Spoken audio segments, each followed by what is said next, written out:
Good evening. Good evening.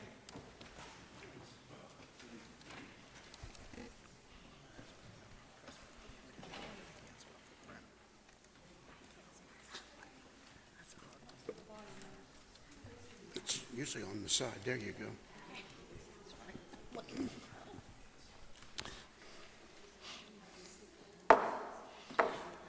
Being 5:33, I'll now call to order the regular meeting of the Lake Placid Town Council this 12th day of May 2025 in the Government Center of the beautiful town of Lake Placid.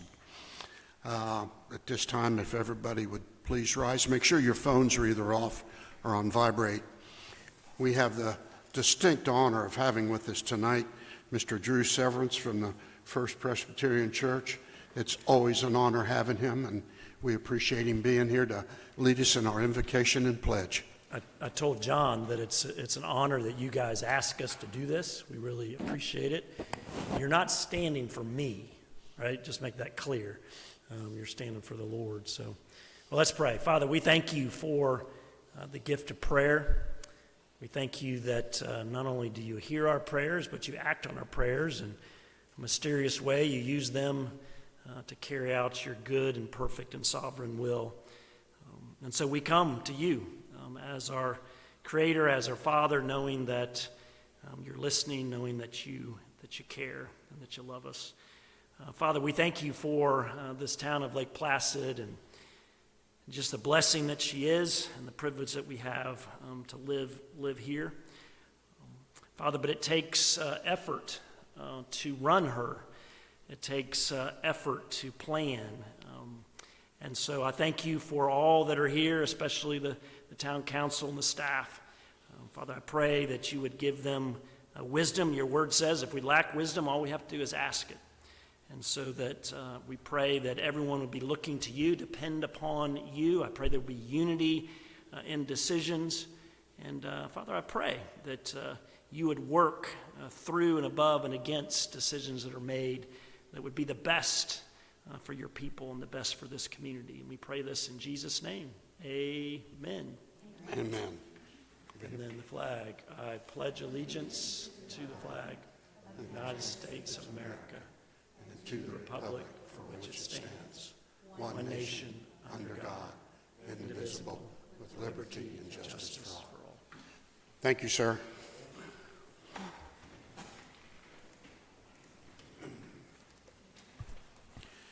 Clerk, would you please call the roll? Mayor Holbrook. Here. Councilmember Hayes. Here. Councilmember Worley.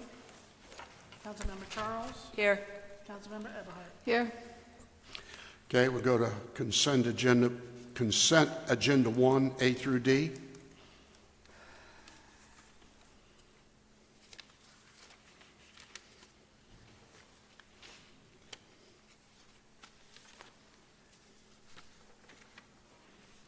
I make a motion to approve consent agenda 1, items A through D. Second. All right, we got a motion and a second. Any comment from the podium? Just two quick comments.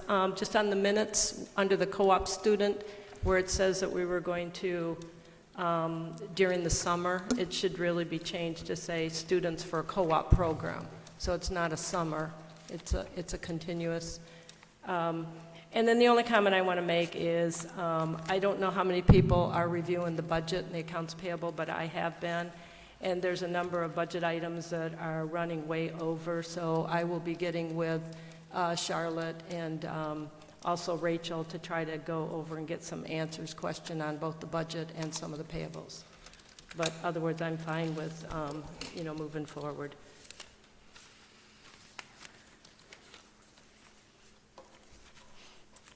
Councilmember Hayes.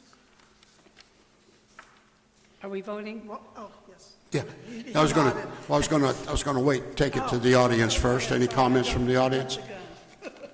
All right, hearing none, we'll bring it back. Poll the council.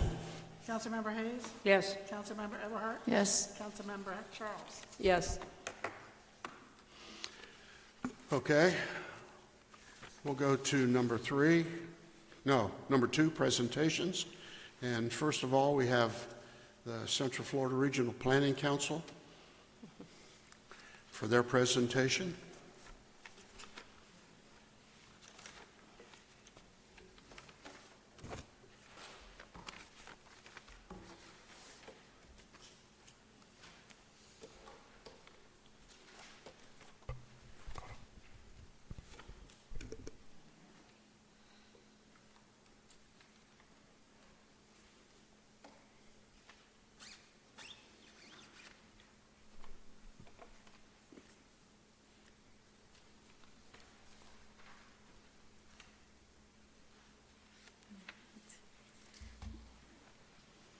Good evening, Mayor and council members.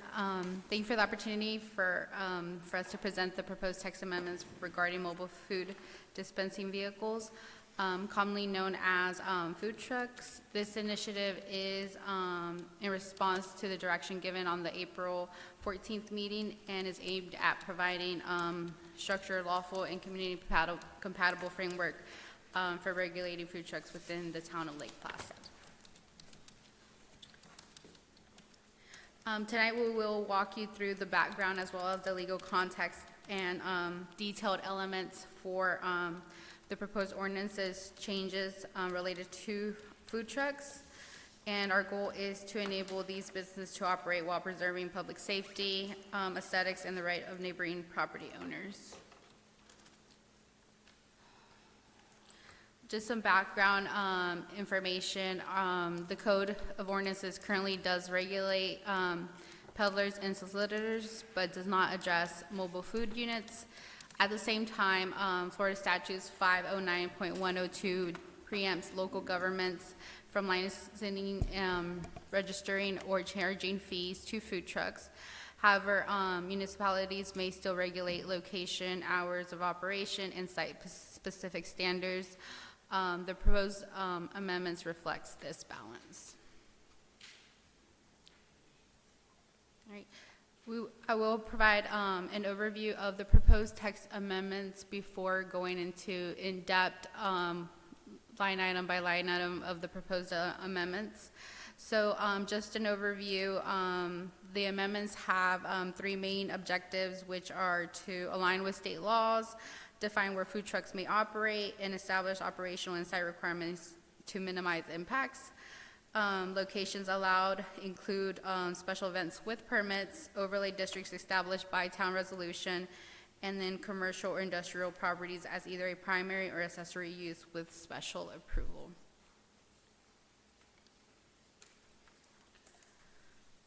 Regarding operational standards, some of the key standards will include units must maintain mobile, no permanent skirting or wheel removal, sites must be improved with gravel, asphalt, or similar material, vendors must properly manage trash, grease, and waste, and then if on site more than 3 hours, they must provide restroom access for employees. Food trucks may not require landscape buffers or essential parking unless additional spaces are provided. There are setbacks from residential zones and limitations on the number of trucks per site, typically one, which helps limit conflicts, as well as no alcohol or drive-up sales are permitted, and access to ADA spaces or fire lanes must not be blocked. Here we have outlined the proposed text amendments. These changes are being proposed to 3 chapters, which is Chapter 117, Solicitors and Peddlers, retitled Transit Merchants, and then Chapter 152, Language and Definitions, and then Chapter 154, Supplemental Regulations, adding Section 154-18.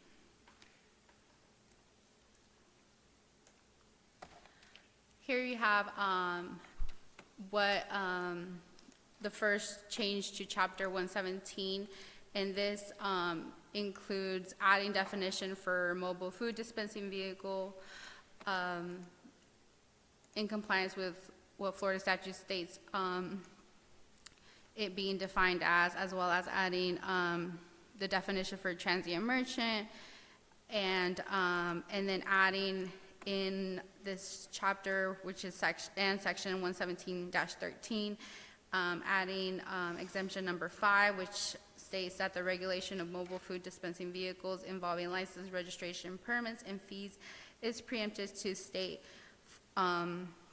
is preempted to the state, and then it states that Florida statutes and section 154-18 provides requirements for mobile food dispensing vehicles.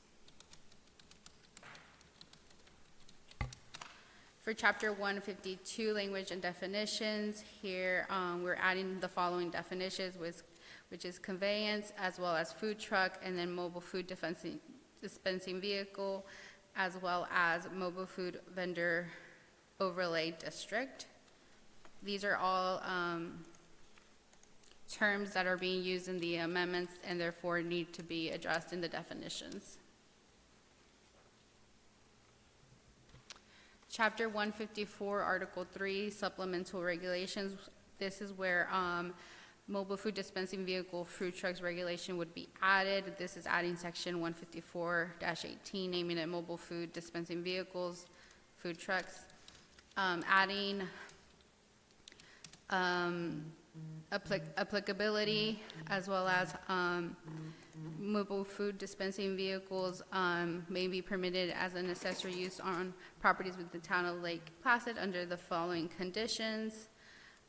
This is highlighting special events, again through a special events permit, requiring a site sketch drawn to scale,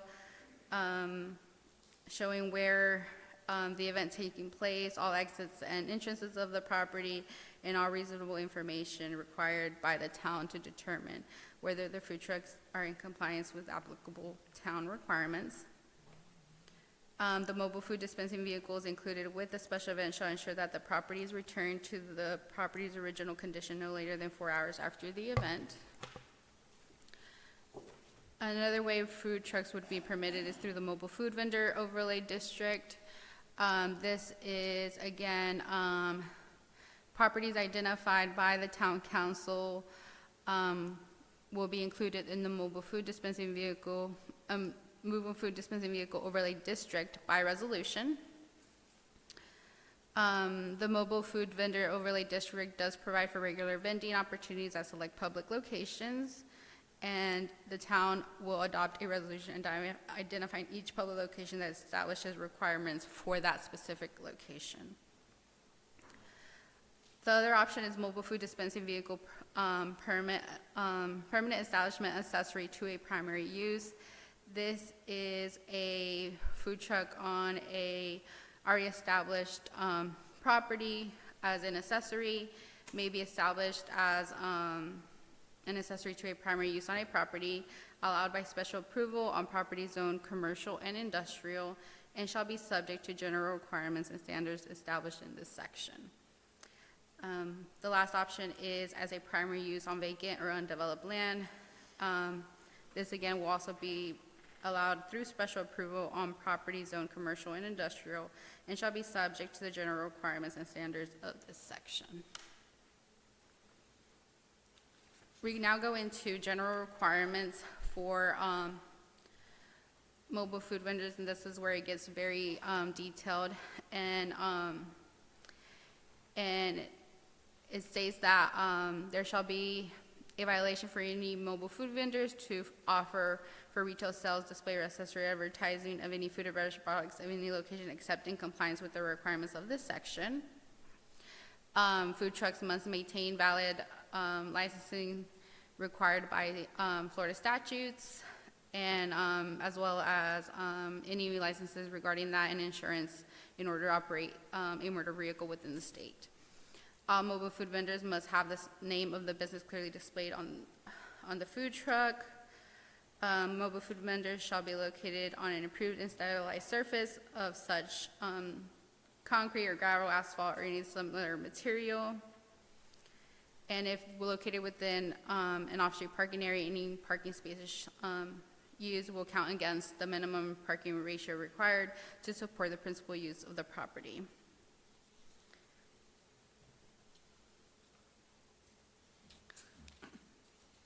It also talks about accessory outdoor tables, chairs, tents, must be provided in the site plan and included with any special event permit or mobile food vendor overlay district site resolution. And then all the food vending must be conducted from the food truck. Any of the outdoor tables or seating cannot block or otherwise impede access to any sidewalks, driveways, ADA, accessible parking, or fire lanes. And a mobile food vendor may not conduct business within 20 feet of any fire lane or fire hydrant or fire alarm box or fire connection. It was noted to me that there was a error between that 20 feet. In the other part of the amendments, it says 25. So the actual number for both amendments is 20 feet from any fire lane and fire hydrant or fire alarm box or fire connection. I just wanted to make that clear. Mobile food vendors must provide or have available trash receptacles, which is currently marked with a sign requesting its use by patrons. Again, they must be responsible for removing any generated waste and trash at the end of each day. As well, they must also provide adequate waste and grease disposal for the food truck. And it also states that if the vendor does not dispose of the material properly,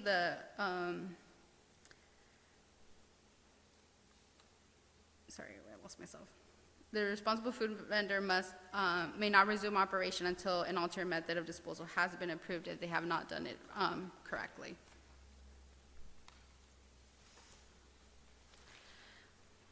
There are regulations about operating between dusk and dawn. Adequate lighting must be provided and the lighting must be directed to eliminate glare from any other use. No food truck shall be parked within 20 feet of any fire hydrant, fire escape, or fire control device adjacent to any county or state road right-of-way without the government's approval. This is for additional requirements for undeveloped properties where mobile food dispensing vehicles are located on undeveloped properties. The following additional requirements shall apply. The food truck unit must be set back at least 20 feet from any existing residential development and 150 feet from the nearest residential use if they're using a generator. The property shall be the property available for the mobile food dispensing vehicle shall have a minimum area of at least 1,000 square feet for parking to accommodate at least 3 vehicles. And a mobile dispensing vehicle shall not be placed upon or operate from any yard required by the Court of Ordinance, any setback required by the Court of Ordinance, and any open space required by the Court of Ordinance, or any area required to be landscaped by the Court of Ordinance.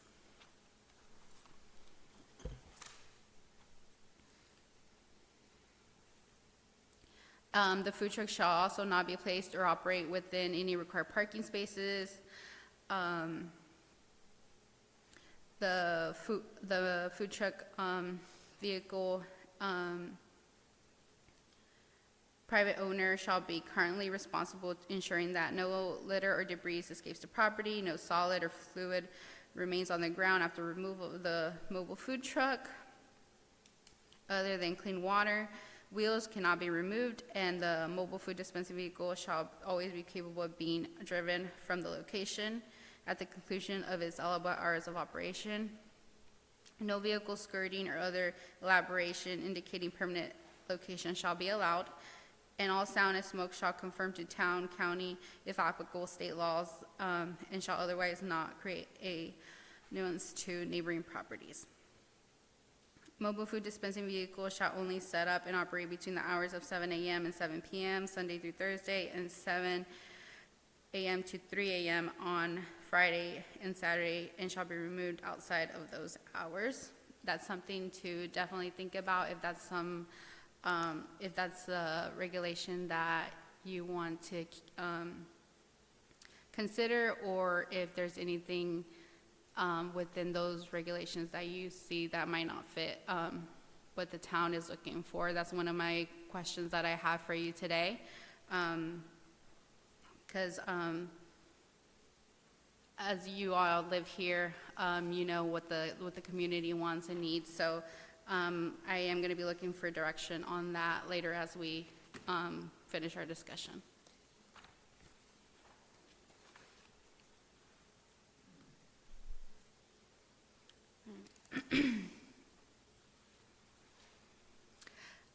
Any dispensing of food or beverage of any type not regulated in this code and not regulated by the Florida Department of Business and Professional Regulations as a mobile food dispensing vehicle shall require prior review and approval of the town manager and licensing or permitting as required by town code of ordinance.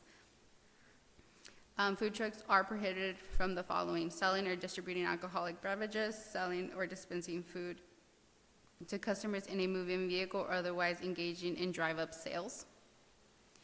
Other general regulations is it shall not exceed a width and 24 feet in length, including the length of any trailer, hitch, and trailer. Awnings may extend up to 5 feet outwards from the mobile food truck, but in no case shall a mobile food dispensing vehicle and any extension exceed a total of 15 in width. Except for portable seating removed after closing, shall be self-contained when operating, including all utilities, power, water, cooking, fuel sources. It shall not impede free movement of automobiles or pedestrians. No more than one food truck dispensing vehicle shall operate on any property at any one time unless as part of a special event. Mobile food trucks operating at a site for a duration of more than 3 hours shall have a written agreement available upon request, which confirms that the employees have access to a restroom within 300 feet of the operation. The mobile food dispensing vehicle shall be operated only by the food dispensing vehicle vendor. And then mobile food trucks may display one fully movable menu or display board, not to exceed 4 square feet of display space on either side. The menu or display board must not be located more than 5 feet from the mobile food truck or its designated pedestrian path. And then they should also comply with any and all applicable signage regulations in the town of Court of Ordinance. For special events, such as food truck rallies, an owner or an authorized agent of property may apply for a food truck special events permit under this section and to allow food trucks to operate on the property in a greater number than allowed under this section. For public property, a special events permit is required for any food truck to operate on town-owned property or on public right-of-way.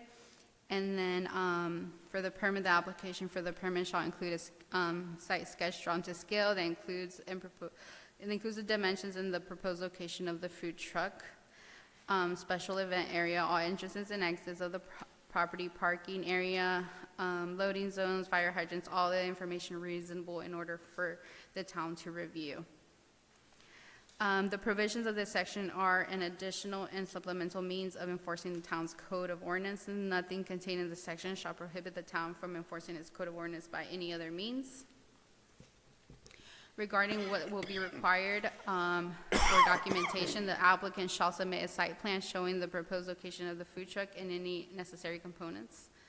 The applicant shall also submit written consent from the property owner, which authorizes the food truck use and guarantees access to permanent bathroom facilities on site and provides shelter in place. The applicant shall also submit written documentation of days of operation and hours as part of the application, and prohibit locations for mobile food vendors must not be located with any street right-of-way or easement unless approved by a special event permit, within any required preserved or landscape buffer, or within 50 feet of any single-family residential lot unless separated and screened by a minimum of a 6-foot wall or fence.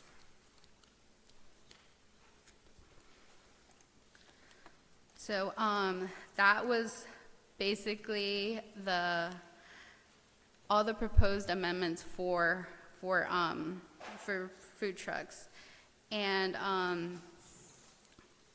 I just kind of want to go over basically that, again, Florida law allows us to regulate through zoning food trucks and require special approval to operate as a primary use.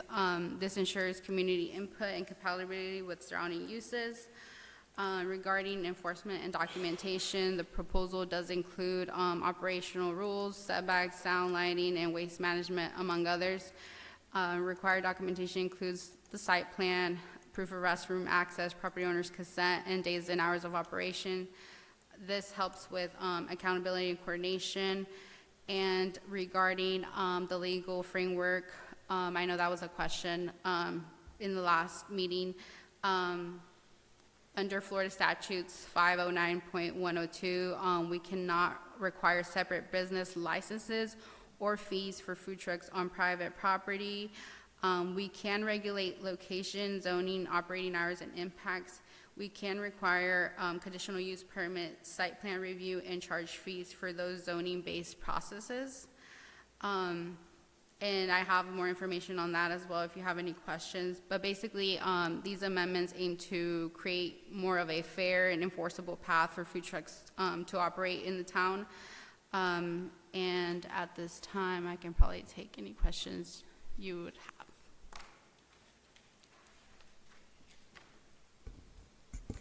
I have just a number of minor questions. First off, I want to thank you and the team for such a thorough review and a very comprehensive plan. It's very impressive, and I thank you for that.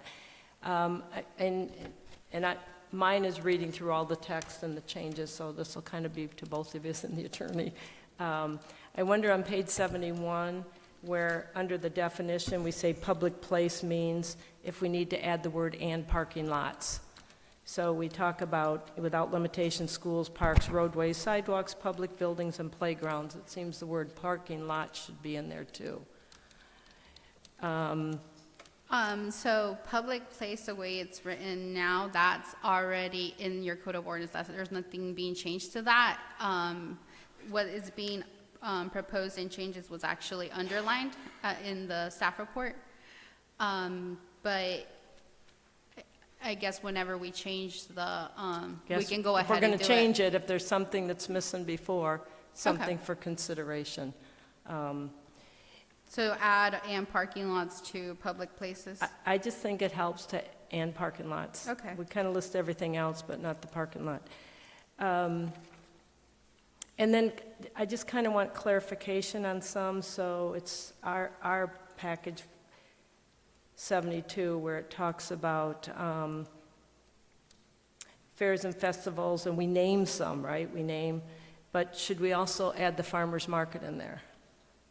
Or is that because it's on private property that we don't need that? So I'm just trying to make sure that we cover, you know, our Saturday farmer's market properly in here.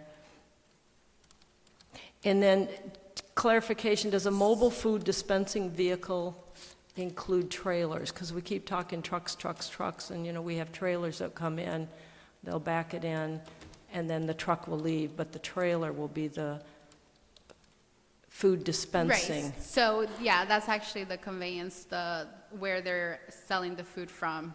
Whether it's a enclosed trailer, because I know there's some that have like the barbecue spots where it's just like, it's kind of open, so it kind of, it's all included in that. Okay, just want to make sure that there's no concern by us constantly using the word truck.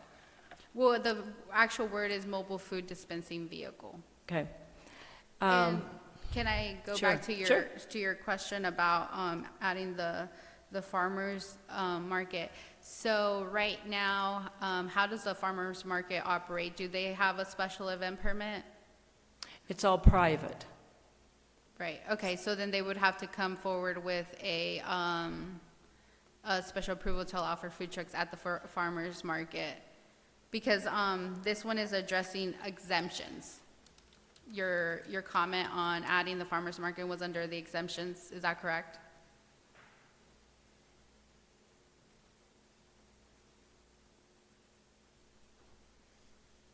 Oh, yeah, I see what you're saying, it's under the exemptions. Yeah, so I wouldn't include it there because they wouldn't be exempt from getting, Okay. okay, so that answers that question. I just wanted to make sure that I answer your questions Yeah, as you I go. appreciate that. And then I'm still not clear on the vacant lots or undeveloped lots as a primary use. So if we have a vacant lot in town that somebody owns, they can set up a food truck there? If it's, under these regulations, if it's commercial or industrial, and Okay. again, that's up to the town, if that's something you wanted to include from the direction from the April meeting, you all wanted to see all the different options. And so that was listed as one. again, that's something, if you all agree and say we don't want that, then that can be removed. And if you do want to allow it, these are the regulations that we just went through apply to that as well. Okay. And then, I'm not clear on this, you can park on parking spaces count area, and maybe we need to go So- back to that one. It's like if a business owns parking spots, but out on the street, they can park a food truck? Basically, if a business has their parking spaces, they have enough parking spaces to meet the parking requirements for their business, and to have the food truck, then the food truck would be allowed to park within the parking spaces. Do we have that anywhere on Interlake and Main, business-owned parking spots that a food truck could park in? Good evening, Dana Riddell, Town Planner. Hi. Yes, so some businesses do and some businesses don't. That might be something worth looking into in terms of amending our text. There was a period of time where the town was very staunch that they wanted businesses on Main and Interlake to provide the required number of parking spaces for their buildings on the town, on their property. Over the years, that outlook may have changed, so we just approved Miller's AC, which has some parking spaces on their property, and they were also allowed to develop a number of parking spaces in the right-of-way. So to what Ms. Brenda is saying is, if a business is required to have 20 parking spaces, and a food truck, they have 20 parking spaces only. They meet that minimum requirement. And a food truck takes up one of those 20 required parking spaces, then they could not locate their food truck in that parking space because they no longer would meet the requirement for minimum parking. Correct. So in the case of something like Journal Plaza, I would have to go back and look at the parking resolution to determine whether or not this qualifies as a change of use, because there's something in our code that says if you're in a historic district, which again, language very vague, we don't have one established.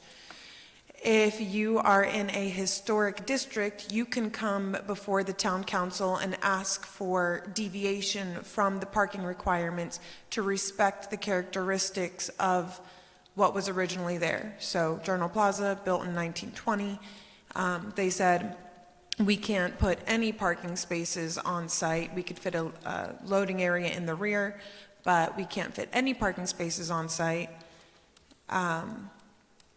You know, the town agreed to a parking resolution that said, we will allow you to build out the Journal Plaza for these uses and add phase 2 of the Journal Plaza for these uses, and we will not require any parking on site. But if you intensify or change those uses, then we need to revisit your resolution for parking.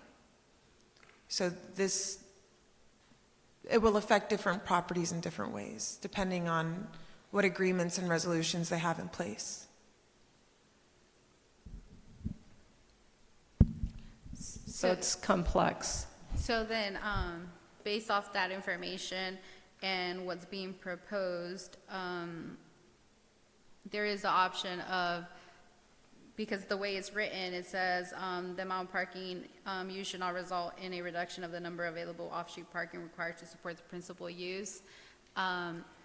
We could, if that's something that you would like to see, is that it's up for approval, whether they would be allowed to get a reduction. You could do it as a case-by-case approval, review of the situation of the business and the food truck. I'd say 90 to 95% of our businesses have no private parking. It's all in the right-of-way. Walgreens and the bank on 27 have their own parking facilities, which would comply with what Councilwoman said. But most of them have zero. So the question, I think, is whether or not you're going to allow them park in a public right-of-way in a parking space in front of their business. I think your ordinance says they can, doesn't it? Or does it prohibit use of parking spaces? No, they can With a park permit. in public parking spaces. There you go. But it says that it has to, the parking that's available has to meet the parking requirement for the principal use. And that's where the change can happen, where there could be a reduction in parking if you feel like that would, one, But isn't benefit. that private parking? What is it? But isn't that private parking on their private property you're referring to? Yes. And I'm saying, in most cases, that doesn't exist at all. Brenda is saying that if you have agreed with businesses to allow them to use off-street parking instead of on-street parking, you can encumber that as part of your parking resolution. And I also believe, if I understand correctly, that this ordinance is providing for the ability to park in town rights-of-way in two different ways, not just outright. One way is through the overlay district, which I have a question about, we can get to. And the other way is through special events. But as the way this ordinance is written right now, it does not allow for someone to pull up to a parking space in the town right-of-way and utilize it for a food truck without being in the overlay district or without being part of a special event. That's very helpful, because that's my concern is on Interlake, the two main streets where there's a lot of pedestrian and vehicle traffic and people trying to get in and out, it's a big food truck there. So what you've just explained, if that's what this is saying throughout, it's the event or on private property or in your own lot, right, a separate lot that someone has it. And then the other question, of course, is the 3 a.m. is to closing at, 7 p.m. And that's for general discussion, because I know people, for dinner coming home might grab something and that. And then the 3 a.m. is of curiosity. I don't know that anybody would be visiting a food truck at 3 a.m. And then my very last is on the insurance. Is assurance something that we could put as the required documentation? That's been my concern all along, is insurance properly insured, just to make sure that the town's properly insured. All regulations for licensing and insurance and the way the food truck is operating is preempted to the state. But they could drop their insurance or could get canceled, or no? That, I don't know the process for the state to regulate that. I mean, as part of required documentation, you can provide that they are in compliance with state law. That could be included in the required documentation. As far as enforcing that, I'm not sure how the town would go about regulating if they have insurance constantly. I'm pretty sure that's covered by the state. Right. And if they drop their insurance, they're no longer qualified by the state to operate the food truck. I'm guessing it kind of works the same as like your vehicle Your registration. vehicle, exactly, yeah. That's all covered by the state.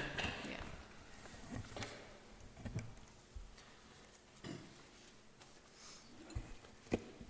And just for clarification, on page 7 of 9, under 15, you talk about mobile units can operate between 7 a.m. and 7 p.m. on Sunday through Thursday, and 7 to 3 a.m. on Friday and Saturday. Is that 7 a.m. or 7 Yes. p.m.? It's 7 a.m. I think that should be added just for clarification. Yes, I made a note. And that's the direction, again, that I stated, that was one of the questions that I had for all of you. If that was something that you're okay with times. Where does the 3 a.m. come from? There's municipalities that allow for up to 3 a.m. Just because depending on the type of atmosphere they have, if they have events later at night that close till 12 a.m., then they then they have food trucks that are available to 2 or 3. Again, it's a discretion up to you.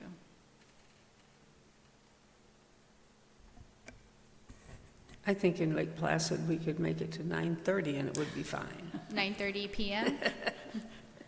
No, I'm just teasing. But I really don't see a need for 3 a.m., do you? No, that's, it's just, it's probably bars close at 2 and grab something to eat on the way home, but I don't see our Yeah. environment like that. No, I think, can we say something generic, like consistent with closing time of surrounding businesses? Can we Or, do that? Can we leave it nebulous like that? Or Or do you stay with the Or noise do you ordinance? just kind of remove it and then have, when they come with the permit, you would review their proposed hours? Yeah, and we have to review every one. What did you say about noise ordinance? Or do you stay consistent with the noise ordinance? I don't know how noisy picking up and, Or I'm sorry. just do 10 PM? I mean, it would do 10. Is that the limit of the noise No, ordinance, it's Chief? not 9. Is it 9? Dana, do you have any comments on that? I understand council's, quandary here. Maybe I would recommend midnight. I mean, I guess where I would be coming from with that comment is, although we don't currently have that atmosphere, there is a desire to bring more nightlife to downtown, and I'll be careful with that. We don't want clubs, we know that, we don't want loud noises and things that could create nuisances, but I think there's been a drive in the way that our community is going, is that we're getting closer and closer with these nighttime markets to having the opportunity for businesses to have economic development at night. So, I think 10 o'clock would be sufficient. I think midnight would be sufficient. I understand we really don't need people out in the streets at 3 a.m. So, like my mom says, nothing good happens after midnight. Oh, I'd just like to ask our chief, how do you feel about that? I would have to say that if we are going to have a noise ordinance in place that sets a limit at 9 p.m., that we should probably do the same thing with our food trucks as well, to stay consistent across the board. But then this is more like a restaurant. Yeah, but it's an outdoor restaurant, so, I mean, if you figure, if they close at 9, they have 4 hours to clean up, they're still going to be cleaning up at 1 o'clock, so they're still going to be around. Not that they could do any sales at that point, but I think at this point in time that 9 p.m. is enough. And if it comes, like Dana said, down the road that we have more people wanting to stay later, then we can come back and revisit that time for the weekends. But I would propose to change that to 7 a.m. to 9 p.m. on weekends, Friday and Saturday. Wouldn't we make it easy on ourselves and just make Sunday through Thursday the same? Yeah. Just have the same times? Then it would close at 7, though. No. So Sunday We through can say what time. Saturday? I like midnight. I like to plan for the future. Oh, I see what you're saying. So I'm you just make saying that everything rather 7 to than 9. just these are the hours, 7 to, 9. Yeah. I would do midnight, but that's, Midnight. Okay, well, I need a consensus. in other words, you got to do an ordinance change every time you want to change the time. Yeah, good point. And if they're making noise, they get a code violation, right, for noise. So, So what is the direction of the whole board? Midnight or 9 o'clock? What was it from, I didn't make a note of it, what was it from Monday through Thursday? 7 to 7. 7 to 7, 7 to and then 7. on the weekends, it's 7 to 3. But I hear think- to make what were you it the saying, whole 7 week. to I would do 7 to midnight. 7 to midnight. And if after 9 o'clock, I mean, the restaurants, some open till 10, some close earlier, some aren't open for dinner, but if it's a noise issue with them, then they get a code violation. It's just that'll save us in the future from coming back and changing again. And they don't have to stay open until midnight, it allows them to. Right, If their sales are dropping off at 9 o'clock, they can close, right? correct. All right, I'm good with that. You guys good with that? Yeah, the 3 a.m. did not work for me. So whatever you all agree with, whether it's 9 o'clock, 10 o'clock, irrelevant. Okay. I have it to change from 7 a.m. to 12 a.m. Monday through Sunday.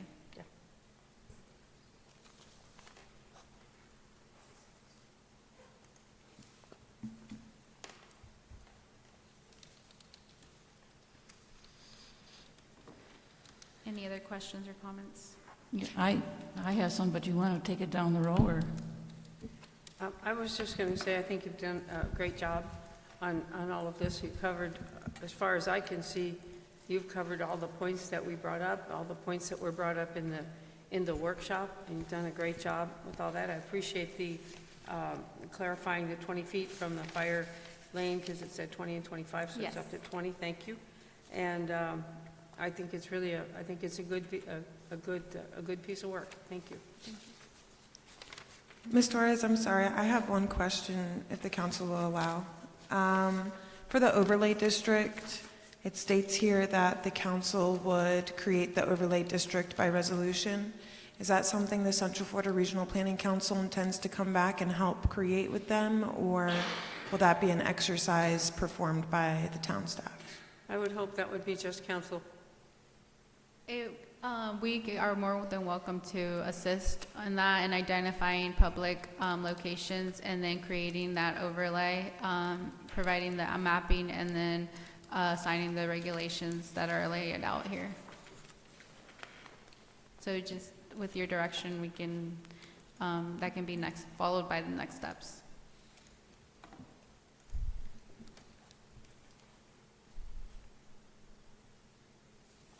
Okay? Appreciate that.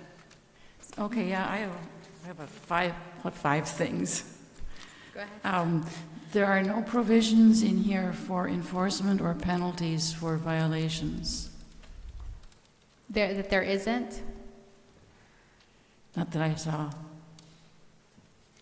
So, The only thing I saw in there was if there were violations, they would have to cease sales within, like... That was like for grease and discharge and so forth? That's in here somewhere. Yeah, but then there's no like, okay, so you gotta cease operations. The old one was set up, I think there was like a $500 fine and so forth, and it was clear that you had to cease selling, or I think we were going on the train, that you would cease selling immediately, and then you had a set time to pack up and leave. And then you would not be invited back, it said in there as well. Right. So, I mean, given your direction, we could definitely lay out amendments to address code enforcement violation and we can work with Dana and the town manager for that. Could you provide a little bit more as to what you would like to see within those amendments? Okay, I'm trying to remember what it was. Were you given our original documents, our draft? Yes. I think it was in there. Okay. So I do remember we had like violation 1 and there was like violation 2, but I can go more in depth as to what that means. But you mean regarding code enforcement, when would you like for it to regarding like if they're not, I'm trying to understand if they're in violation of what would you like for them to be? Let's pick anything. Let's say they have garbage blowing around. Let's say they're, well, whatever, on your restrictions, Yeah, 'cause I violating. think in that one, we do have a regulation that they have to adequately address their waste and grease disposal, and that they would be stopped for 3 days, I believe. No, I didn't see that. Let's try to find it. It's in there. Okay.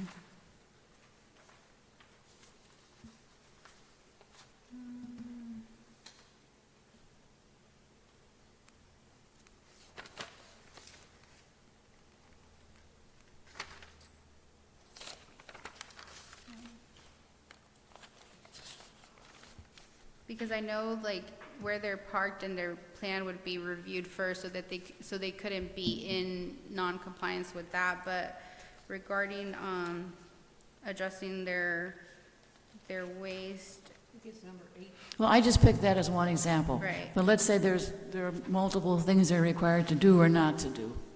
If they violate X whatever item, I didn't see there was no monetary penalty, and well, I know that they would be, in code violation. I'm not sure what your code, violation requirements and processes are, regarding violations, but I mean, we could include those as part of the amendments. So usually code enforcement violations, infractions, and penalties are not included as part, and the town attorney might disagree with me. They're not necessarily included in each part of the ordinance. They should be inserted into the code enforcement nuisance portion of the code. And usually when the Central Florida Regional Planning Council puts together text amendments and things like that, what I've seen in my experience is town and city attorneys are the ones to come in and add additional language regarding penalties and violations into the code enforcement section of the code. okay, so we covered elsewhere. And then you have, there's nothing here on prohibiting amplified music. I mean, we have the noise ordinance, but I mean, they could have something blaring up till 9 p.m.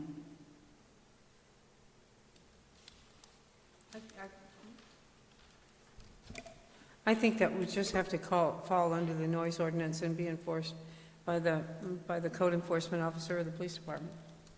Yeah. Chief?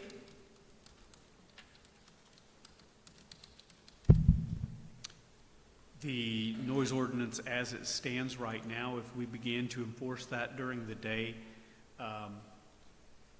just to give you an equivalent, it states 65 decibels. 65 decibels is equivalent to a conversation in a restaurant. So if someone runs a vacuum during the day, it's over 65 decibels, we would have to cite them for that. So it's kind of unenforceable as it stands currently.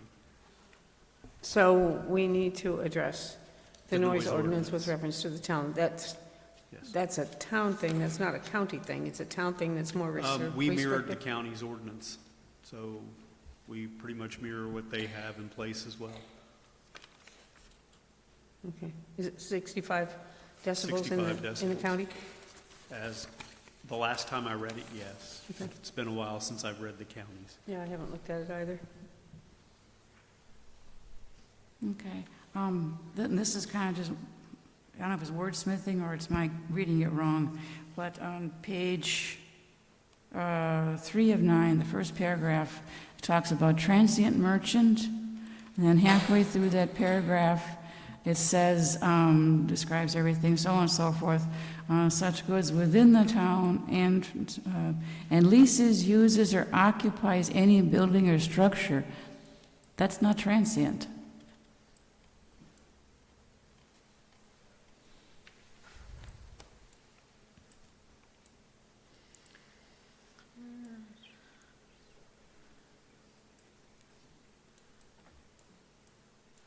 Where is that, Joy? Okay, and on the top of page 3 of 9, the first paragraph, halfway through, it's describing defining It- transient merchant. But halfway through the description, it sounds like it's talking about a permanent, Well- building or structure. I guess because it's without a permanent business, like they come in and can rent, lease, or occupy any building, but it's not for a permanent time, or they come temporary. Oh, okay. Yeah, it's including all of that because I can say, okay, I'm gonna rent this location for a month for I don't know, like a month-long festival, and then they pack up and go. Okay, okay. I think it might be worth looking at adding a time frame to that. Like, so for example, the farmer's market does have a lease, and I've had that conversation with them where they feel like they're permanent business, but the only time you'll be able to catch them there is on a Saturday. So I think it would strengthen this definition if a time frame were added. So like a short-term rental on the residential side is 3 months or less. We might want to look at that time frame for something like this. Okay. Okay. Okay, moving on to page 5 of 9. The item 4, mobile food vendors should be located on an improved stabilized surface. I think we want that to be shall be or must be. Which number did you say? Number 4, C4? Okay, yeah, I'll make a note. Okay. Thank you. And then many places you talk about proximity to fire lanes, fire hydrants, and so forth. And unless I missed it, there's nothing in there about distance from crosswalks or intersections.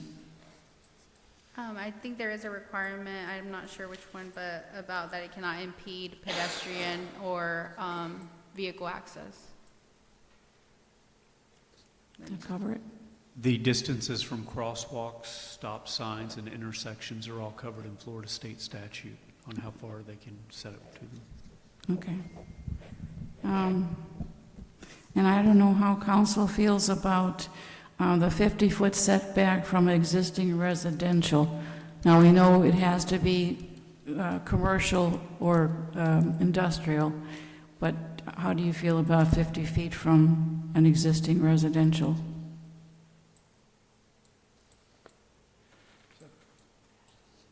Is that from the property line or from the home? Pardon? Is that from the property line or from the home? From the property line. Just to share some anecdotal information, a couple years ago when the Caladium Festival was occurring, there was a complaint from a residence where the food trucks that year were parked near residential lots and the generator had to be running 24 hours and it was a loud generator, and that homeowner was not pleased to have that in their vicinity. The current proposed regulations say if they're running on a generator, it's 150 feet. Oh, good. Okay. Oh, I see it. Thank you. And if you want to change the 50 feet from residential, you can provide that direction as well. Okay. And then in our draft, we had that if it's on a vacant, an unimproved lot, that there had to be a driveway apron, so it didn't degrade the road. You want it to be required? I would think so. That was a suggestion. That they just don't drive off the road onto, they don't just drive off the road onto a vacant lot, that there has to be a driveway apron. Would that be part of the stabilized surface requirement? It could be. I think the point is if you have commercial zoning for a brick and mortar facility, you require paved parking and of course an apron under that paved parking. Would you treat a mobile facility differently? The parking would still apply, the off-street parking improvements would probably still apply. So dustless surface, off-street parking for 3 spaces if you want to put it on private property? Correct. So then I could include to add a driveway as part of the,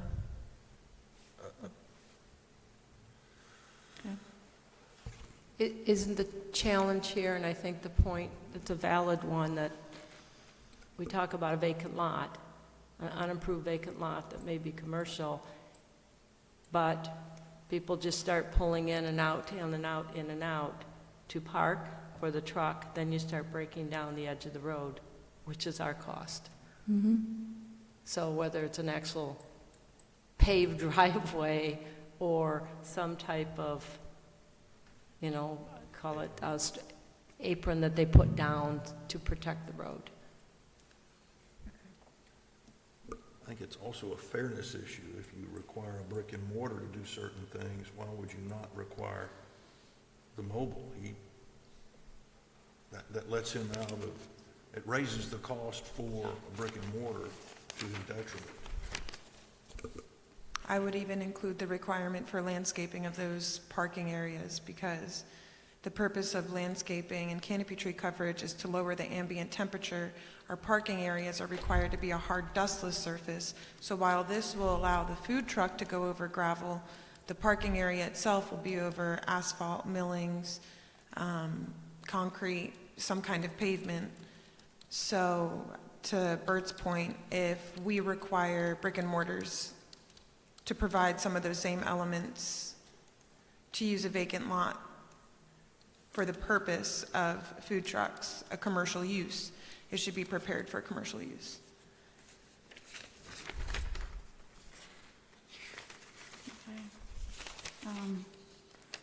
Okay, the last thing is that, and that's just wordsmithing. I think there's some redundancy, that like item 10, item 6, I think it was What number page? 4. They seem to be repeating themselves. Yeah, number 13 is the same as E4. Maybe you can condense it. Which page were you referring to? Okay, let me see what it is.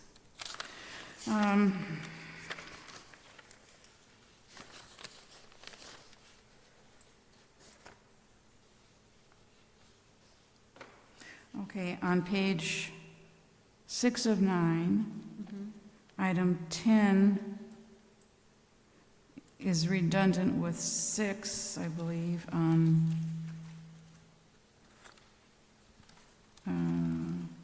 above, Above? yeah, But and, that's for outdoor tables and seating, and this one is for the food truck itself. okay, but they both mention like 25 feet from a fire hydrant, alarm box, so on and so forth. They're different categories, but maybe just move that to general requirements Okay. to condense the text. That's it. Sorry for being so picky. No, you're fine. That's all.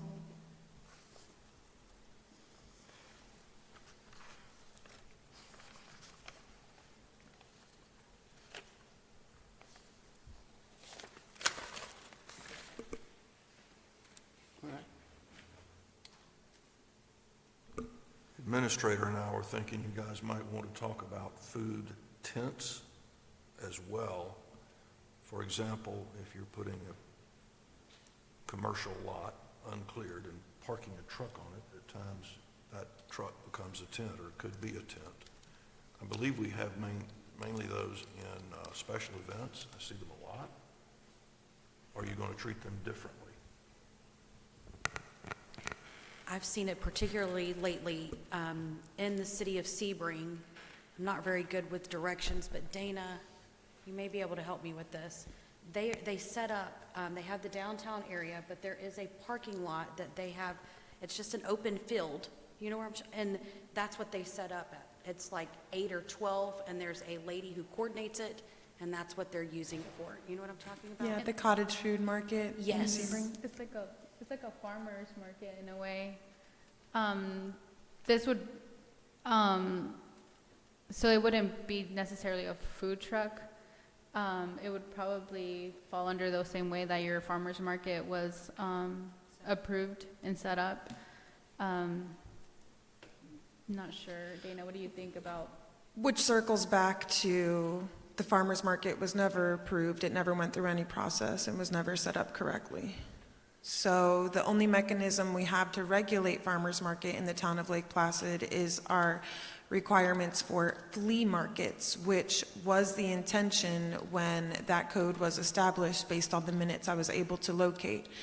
It was indicated in those minutes that when multiple food tents or any type of tent, multiple vendors come together using their 10 by 10 tents, they're supposed to obtain a flea market license from the town. It's supposed to be $100 a year and $10 per vendor. And I believe there's some heartburn over whether or not that should be followed in our code, because there's about 3 paragraphs. Each paragraph is about 2 sentences each. There's no definition for a flea market.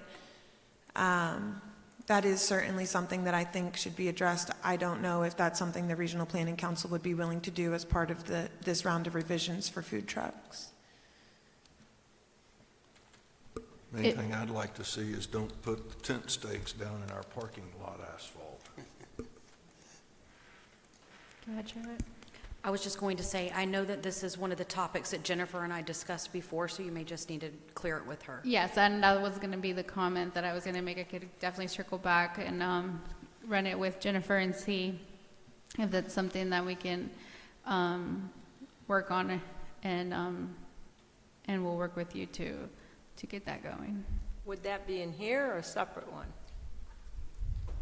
It would be separate. I was going to say it should be separate, I believe. However, I want to we need to clarify that with Jennifer, because she did say that in some of the areas, if it falls within our downtown revitalization plan, then they may be able to address some of those amendments. So this may be one that she might look at. Okay. Can't say for sure. Because today this goes beyond the farmer's market, right? On Wednesdays, Wind Down Wednesday, there are the tents up at Correct. Journal Plaza, and we all like them, right? So we want to make sure that we've got the right language to allow that. Right, the right mechanism in place. Yes, ma'am. Okay.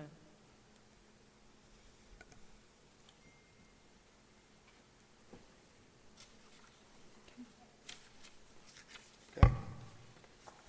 Anything else? Nothing unless you do. All right. Thank you.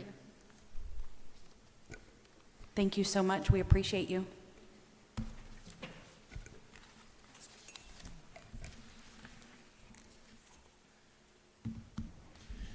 Okay, we'll go to 2B. Town Code Text Amendment Options for Council Consideration.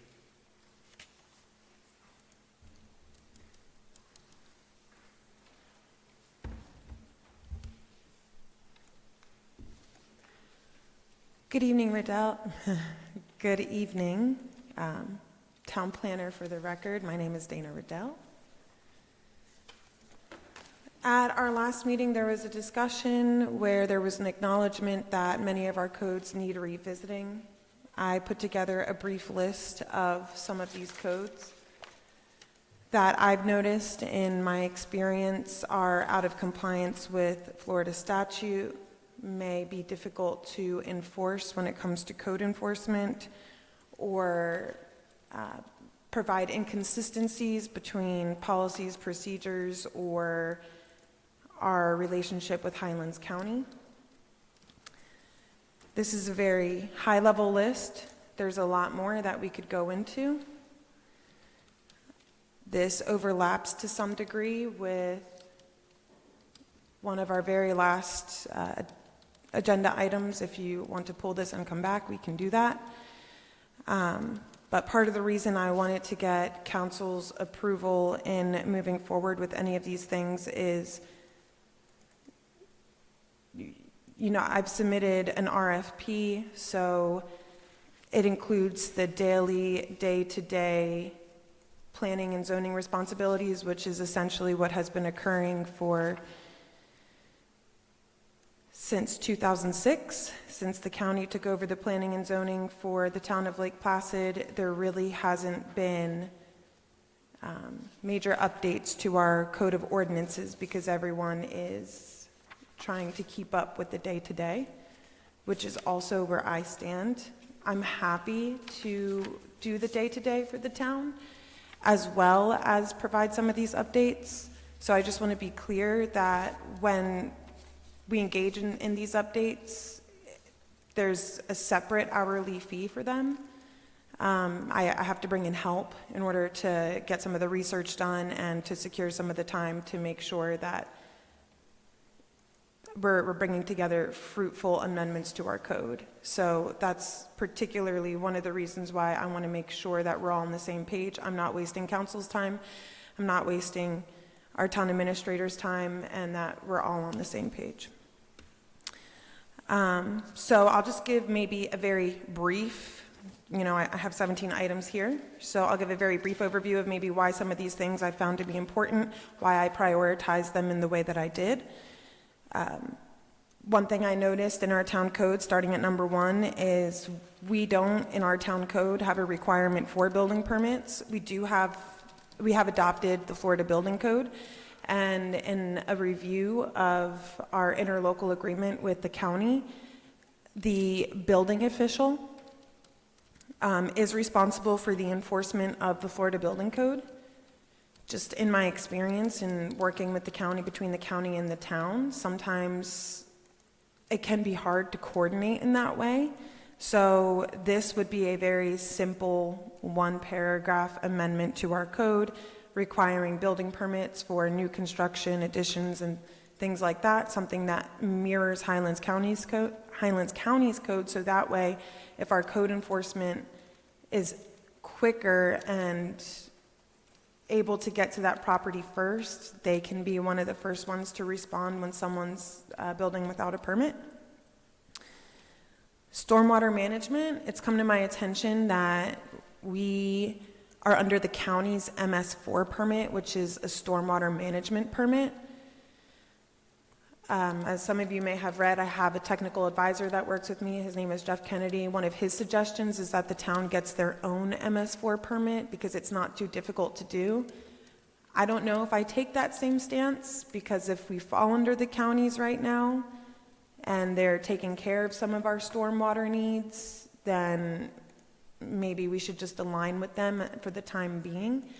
But there was an example where when I was doing code enforcement and they said, hey, look, our code enforcement is trying to enforce these NPDES requirements, which are stormwater requirements in the town, and our town attorney says we can't do that because it's a different jurisdiction, even though it's our code. So then when I went into our code to try to enforce the same regulations, we didn't have them. So I'd like to probably just take them over from the county. I'd review them, make sure that they're a good fit for the town, make sure there's nothing we shouldn't take over, or maybe add our own requirements and tweak them a little bit to make sure we're in compliance with the state and those things. Concurrency management standards gives me really bad heartburn. So concurrency is when a new commercial development comes into town and we're all ensuring that they meet the level of service requirements. That means we're saying, yes, we do indeed have enough water and wastewater to serve this development. Yes, our roads can handle this amount of traffic. Yes, you are going to contribute the appropriate amount of parks and recreation. And our code lists the Highlands County building official as the regulating entity for this. And it also requires many inventories, which we do not have, and I have never seen in my tenure as town planner. Not that some of these inventories aren't a good idea. I think they are, but they're might be a better way to go about concurrency. And again, because we have adopted portions of Highlands County's code for commercial review, that might be something we take from them for the most part, but I have some tweaks because we have our own utilities. So I would probably take some of their language, again, make a couple tweaks and go from there. Criteria for zoning, future land use, special exception, etc.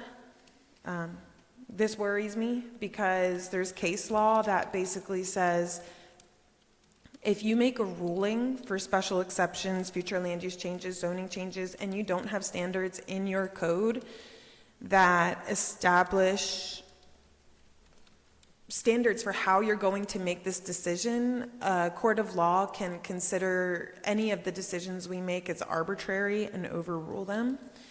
Now, in my staff report, I include standards, the same standards that Jim LaRue started pre-2006.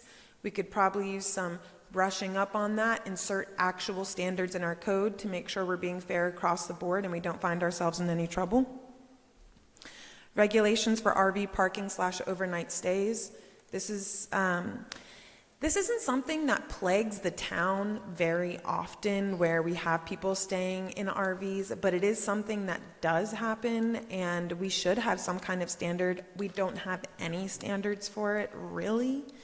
When it talks about, no parking in flood zones, and there are times when, like the Caladium Festival, I think the drag boat race, there's been times in the history of the town of Lake Placid that we've kind of allowed it. We should probably just get something in writing. Regulations for docks, boathouses, and seawalls. We don't have anything in our code regarding that. We've leaned on the county's code for that. It'd be great if we adopted something into our own code. I'm sure, as a lot of you are aware, we don't stop people from putting those up. But again, we need to have our own standards. And I'm also not sure that I'm in agreement with the county standards on that, because there's a Florida statute regulation that says we cannot require permitting through the state in order to issue our permits, which is the way that their boat dock policy is worded. I hope I'm not opening cans of worms for everyone all over the place. And then we also have boat docks as a permitted use in residential districts. So this was brought to my attention a couple years ago as well, that most times boat docks are accessory uses to residential uses, or maybe even commercial uses. And I'm not opposed to allowing boat docks as a commercial use, like, for the water parks that are coming and things like that, if someone has a commercial property and wants to use them that way. But what you could potentially run into when you say a boathouse or a dock is allowed before a house means someone can use that property, come every weekend, enjoy themselves, play music, not have appropriate garbage disposal. So I would like to move that into being an accessory use as opposed to a primary use. Sign code updates for compliance with the First Amendment. That is something we've discussed in the past. I've rated that a little lower, kind of mid, only because I think that might fall into some of the changes that might be proposed, in our downtown redevelopment district. So I might not actually encourage that at this time. I do consider it like higher priority, but it really might not be for me to follow right now, so I'm going to cross that out. Fences for vacant lots, safety and security, not open yard storage. Our code only talks about fences in the way of open yard storage. It doesn't address fencing for safety and security. I think we should have the discussion as to whether or not we want people to have fences in our C2 district, which is our downtown Interlake in Maine, if we want them to be able to fence the front of their property, or some of the things we have even going on US 27. Home occupation in 2021, there were updates to Florida statutes regarding home occupation. Our code is not in compliance with that. There were also updates regarding temporary shelter after a storm that were required to allow people to stay in temporary trailers and RVs, like FEMA trailers, after a storm. We just don't have any regulations for that. That was also brought to my attention. Highlands County has adopted some regulations, and it's really just a process thing. We'd like to make sure they fill out the form. I know of one property where someone may have been living in an RV for a very extended period of time, and they claim it's, from a storm, and I don't have any way of documenting that. Architectural design standards, as council is aware, almost all projects in the last couple of years have been having difficulty meeting those, so we could amend them to, I think my suggestion is probably to not necessarily take away our design standards, but add more options for visual interest and not limit people to 30% glazing or 100 square feet of porch. there's other things like trellises they could add, or maybe even decrease from the 30%. I've been starting to ask developers, like, what do you think is an appropriate amount? And they just keep saying 30% is really steep. Setback requirements. Corner lot setbacks, they contradict themselves in the code. It says one thing in one area, and then in another area, it says on a corner lot, the rear 50 feet have to be 5 feet away from the lot line, and then the first 20 feet of the lot. I couldn't expect anyone to be able to understand that. I think we should amend that for clarity. Historic district, something before my time was accidentally removed from the code regarding setbacks for the historic district. I'd like to put that back in. Then there's also setbacks for functional classifications, meaning if we know, this is an example, I don't actually have anything like this going on. If we know US 27 is going to widen their lanes, and that eventually the goal is that they're going to have to acquire property from the property owner on US 27, but we allow them to build a structure on the lot line, and then later come back and say, well, we really need this, we're going to eminent domain you, and it's not just going to be your parking lot we're taking, it's going to be half your building. So it's saying, put your structure back, a requirement to put your structure back, so in the future, when the town comes in and says, we need to purchase this land from you, we're not destroying their entire business. Could I add one to that, Sure. if I may? The county adopted an ordinance, or I think they were considering it, doing a similar provision for major and minor collectors. You might put that on the list for discussion, for the same reasons. Yes, and this is coming from that discussion. Administrative variances. I think previous councils really liked to make sure everything came before them, and I'm 100% willing to continue that if that's town council's decision, but it might be worth looking at the code again and saying, you know, if a car wash can't put a front porch on the front of their car wash, maybe we'll allow town staff to give them deviation from that requirement as opposed to coming to town council. Accessory dwelling units. On Wednesday, I attend a legislative wrap-up, so I don't know the final outcome of this, and this legislative season has been extended by 30 days, but there was discussion that they might preempt or require that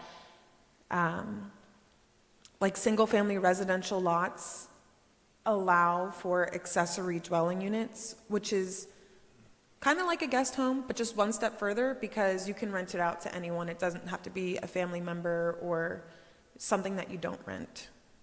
So I put that lower because I'm not sure if that's going to become a Florida statute requirement or not, but either way we can look at it. The LPRP, so I have that low on the list only because we are going, you know, through the ISBA process and the EAR process, and that is going to come out in the wash in the end. If council, you know, immediately just said enough is enough, I can't stand the way this is, I'm happy to amend that, but we can come back to that. Fertilizer ordinance, again, very happy to do this. I just have it lower because all of these other items have Florida statute implications and case law implications that just worry me a little bit. And then I only have food trucks on there as an acknowledgement that that's something that needs to be worked on. Obviously, the Central Florida Regional Planning Council is doing a wonderful job. So that's just easy to cross off, but that gives you like a taste of some of the text amendments that we need, and with council's permission, I would like to move forward with the first 5 or so, and I discussed with the town administrator, and I'm sorry I didn't print it out, I actually created a chart for you all to kind of understand what the process looks like. It's exactly like running a zoning change or future land use change. It's going to require 2 hearings before town council. Certain, and I will let town council guide me on this, But certain requirements, if they fall under our land development regulations, should really go to the LPA. But like stormwater management, I could skip LPA and bring it right to town council, or I can run through LPA. You think I'm wrong on that one, Bert? What are you thinking of doing? I thought we're getting a grant for stormwater planning? I think until then, we should probably adopt the county's standards because we fall under their MS4 permit. I'd have to look at those standards before I agreed or disagreed, I'm sorry. But Right. I agree we need stormwater something. I just don't know where you're headed. Yeah, it's worth a all of You this bet. is worth the discussion. You bet. But I'm just saying in terms of policy, procedure, of how we proceed, if the opportunity arises where maybe we don't have to take things to LPA, does town council want to proceed on the fastest route? And then most of these, actually almost all of them, so I think the downtown redesign that Central Florida Regional Planning Council is doing is going to be very publicly oriented. You know, we need that stakeholder input. Most of these things here are just regulatory in nature, might not, I don't foresee the public wanting that much of a seat at the table. Obviously, if they do, we can revisit that, but my timeline wouldn't necessarily include public workshops for these. And again, saving time and money for the town. But if there's items that town council say, no, a member of the public has approached me, this is really needing further discussion, then we do that, 100%. So my comments are, if something should go to LPA, I'd like it to go to LPA. I don't want to start jumping over them. And so I'm not smart enough to know which ones require LPA or not. I'll leave that up to you. Just as all of these are great, and I appreciate your list of things that we need to do, and I appreciate the expertise that you bring and your dedication to the town. My question as we talk about priorities would be, some of them you said are in Highlands County already. Couldn't we, and I'm brainstorming, put them lower because we can revert to, there's already an ordinance there that we should fall under unless we have something written that's more stringent.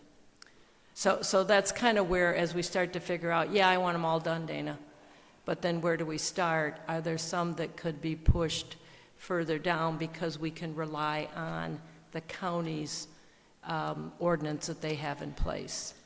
So the items that I've added to this list are items that were not adopted by the Bullard ordinance. So we might be leaning on the county's code, but there's nothing that gives us authority to lean on the county's code. It's been a default setting where years and years of planners have said, this application's right before me, I'm not gonna hold a developer up. We got it in the name of development, just use the county's regulations, but we don't have the authority to really do that. Okay, and then maybe I misunderstood on some of them what you were saying, that we could just revert to the county. Is it just copy their code and put that in? More of a copy-paste scenario, which is Okay. why, and that's why some of them will be quick, like I can bring it to you next month, and then we still have to go through the whole process and, smooth sailing. Others of them we might look at and say, I don't like what the county has here. Let's change it. So some things I'm thinking about adding specifically to the Bullard ordinance itself. Just a quick and easy, we're also adding this section in this division. Others is a copy, paste, remove, add, research other municipalities, see how they do it. I had a couple questions too. On the RVs for overnight stays, is there a limit of days that someone can stay in an RV on their property? Not in our current code. I think there is, because in Lake Blue, where I live, and we don't have a homeowners association, but I know there was a lot of discussion for a couple people living down the street from me that were living in the mobile home instead of in their home. And they said, oh, they can't do that for more than, I believe it was 30 days. Now, where they got this from, you know, it could have been that, I don't know. But I recall over the years, I mean, I've lived in Lake Blue a long time, probably 30 years, but I know of particular properties that said, I don't think they can stay there that long. I also have a relative who has an RV, and they weren't allowed to put it on my property or park it in front of my house and stay there. So it's, I don't know if it's just understood, maybe it's not written, but somehow it got enforced because they had to move on down the street. The same way with boat docks. We do have some regulations somehow because we had to get special permission when we built our home because of our lot was so steep. We had to build the boat dock before we built the house because we couldn't get down there to build it otherwise. But without that special permission, we were not going to be allowed to do that. And then we had to build the house within a certain number of days from when the boat dock was completed. But I also know that we probably have something coming before us in the next month or two of a landowner that wants to build a dock and not build the house yet. So, and I appreciate what you said about, you know, they could have parties and noise and all that kind of stuff. So maybe we need to consider a period of time if a person is really just not quite ready to build the house, but they want to at least enjoy their lot, enjoy the boat dock and such, that okay, you could do that, but within X amount of months or a year or less or something, you would have to build some kind of a house. And the last thing is the accessory dwelling units. Is there something with reference to that in effect now? Not by Florida statute, nothing that requires it now. Okay, because I know that Councilman Worley has an accessory dwelling unit on her property because I used to live in it. So I know it was there. Now, if it's still, I mean, it's still there, but I don't know if it's still being used for dwelling, but my husband and I lived there for a while, so I know that it was there, but I don't know, you know, if there was a regulation or not, or we maybe just lived there illegally for several years. I don't know, but I know we lived there. So at any rate, that's all my questions. I had my little priority list that was requested that we had a priority list, and mine is similar to yours, Dana. I had building permits, stormwater management, then I had sign code updates because of the infamous HGTV that resonates in my brain. Food trucks, I think, are done. We don't have to redo it. We don't have to spend $125 an hour to do that. Lake Placid Regional Planning notification requirements and PD requirements, they seem to kind of be a little nebulous and change, and I think they should be settled down. And criteria for zoning. Those were my 5. Would you throw the boat docks, seawalls and that in with the building permit? Did you put that up high too? Yeah, I think I would. Because yeah. today Highlands County doesn't require permits for them. For boathouse, They're supposed to. they do not. Now, I know I had Not to for- rebuild my seawall. Not I for don't know if- boathouses, seawall, and I think it depends on what lake you're on. Lake June, Swift Mud has to approve it, and DEP, but not the county. Yeah, I know. I Never replaced my heard seawall. that, and never I had didn't- them involved. I didn't have to so. get a permit, but that was a replacement. I probably wouldn't have had to get a permit anyway to replace, but, yeah, I think it should be in there. Actually, what the rule they told me is if you replace, you're supposed to give a permit, but with the recent hurricane and all the damage that took place, they waived that. Yeah, it was hurricane damage, so yeah. I'm done. Thank you. Okay. Yeah, I was just, you've already prioritized. And then I guess my only thing is, if there's anything that we can move up that's like low-hanging fruit to get done. I know it looks good to me as it is. Maybe move up number 10. Because you say there's already a county code on that. So whatever we can just copy and paste from the county. Hit those first.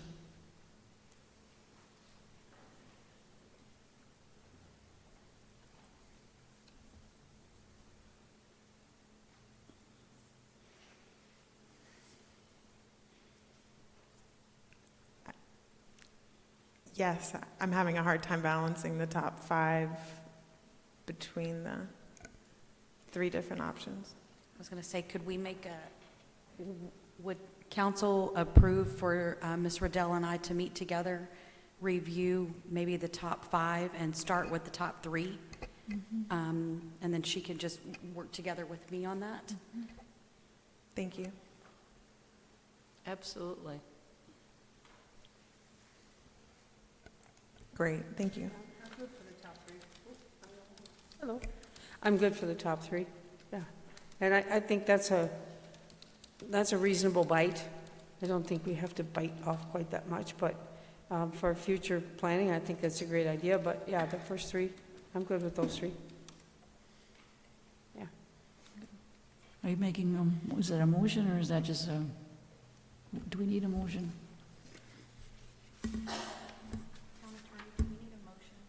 No, would you? It's just to be clear, this is with reference to what's coming later with your RFP. This is at $125 an hour. Yes. You've heard enough discussion, you can do it either way. If you want a motion to limit it, you can do that, or if you to limit the top 3, or you can allow the town administrator to manage the process, as I would recommend. Yeah. Number 2. Yeah, I agree, let you manage it. I agree. Thank you. Thank you. Thank you. Pam Pinterest, 12373 Lost Lake Drive in Lake Placid. I guess I'm trying to understand. It's 10 after 7, and we're under presentations, agenda item number 2. And I think what you're saying is this would be additional work for the consultant as the town planner. So you're going to have the base pay of $5,500 per month. And so every one of these things would be an additional cost that requires 2 public hearings. We have a tendency at the town council meetings to drag on an inordinate amount of time. So I've heard the last couple of months the mayor talk about we've got the 2050 year comp plan amendments. We have to focus on the priority list. You've got utilities, 1 million gallons a day coming online, big picture. Where will you develop, where won't you? Right now, you had the CRA, you were having monthly meetings, you're gearing up for the 100-year anniversary of the town. So much stuff is going on, it almost seems like you're coming up with busy work to add to an already busy schedule. Budget hearings are coming up, that should be a priority focus. I read the budget packet in here, but I don't look at the detailed report like you do. So if you're looking, as Councilwoman Charles said, there's cost overruns. Isn't this a time to, what are the potential costs of each agenda or each item that you're talking about going further discussion into? And then this hadn't been presented to LPA, whether you want to do that or not. But I just don't understand why we're not the focus sitting on the things you've already said were priority. You talk about the recreation or the playground equipment. That seems to come up over and over. The different things that you've spent a significant amount of time on, why aren't you focusing on that? I understand if there's somewhere they're out of compliance. But when I went through this list, a lot of these, and Dana explained more about it, but it's either state or DEP. There's current state legislation on several of these things. I just wouldn't reinvent the wheel. I wouldn't make busy work when time is critical. People are out here in the audience or listening online, and I'll wrap that up because I'm talking too much, but I think we just have to move things along and focus on priority issues. Thank you. I agree with you, and I think a lot of these can be added together and done at one time. So I don't think it's as bad as it looks, but yes, I agree with what you're saying. And thank you for those comments, very, very important. Thank you.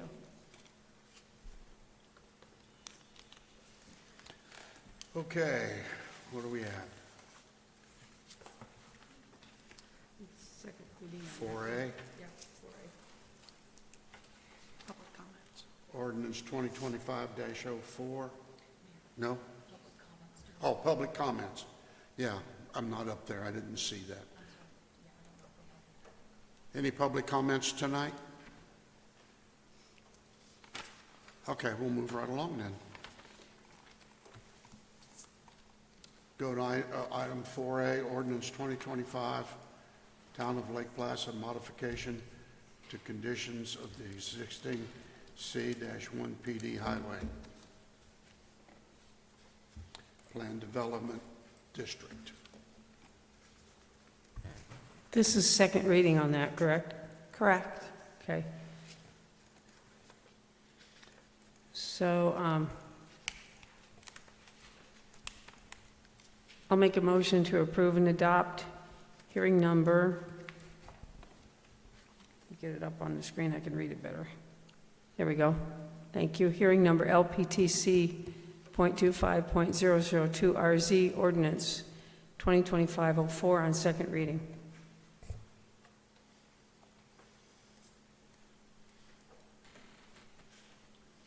Would your motion include, comma, and to adopt the prior record as evidence?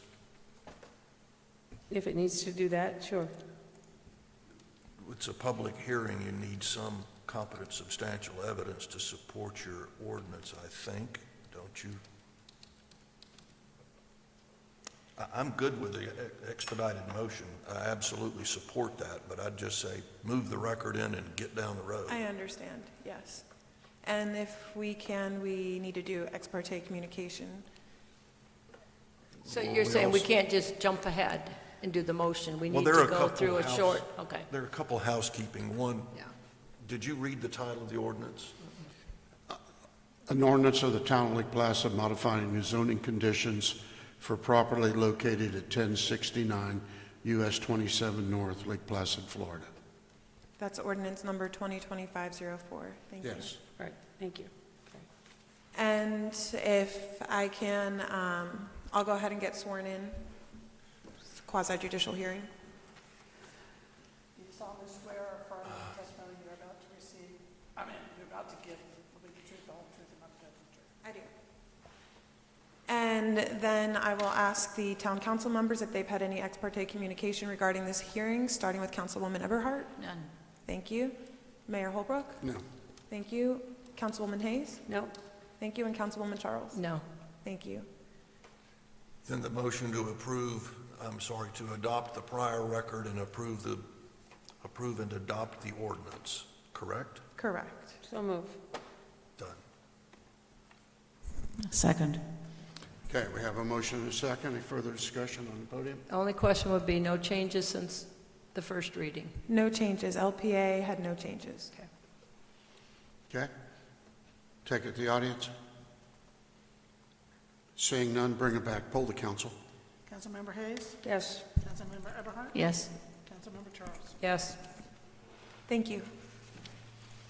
Okay? We'll go to 4B. This says second reading ordinance 2025-05, amending Chapter 3, adding town council meeting. Pay attention.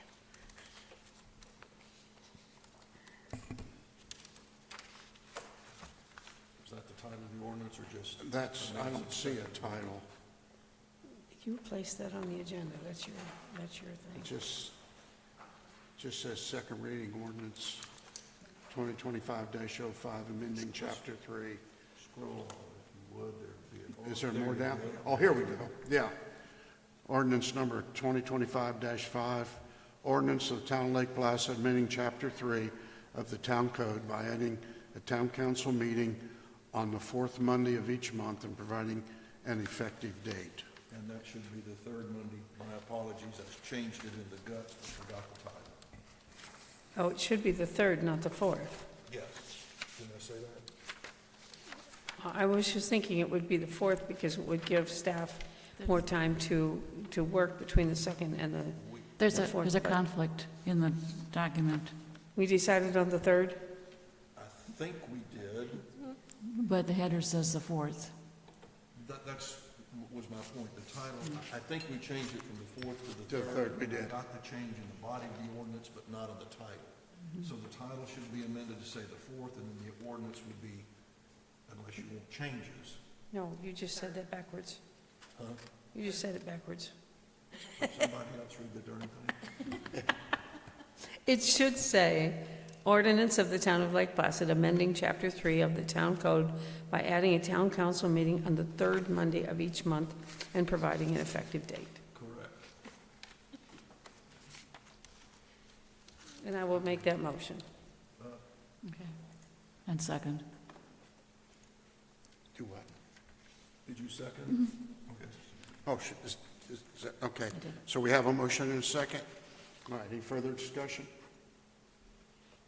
Hearing none, we'll take it to the audience. All right.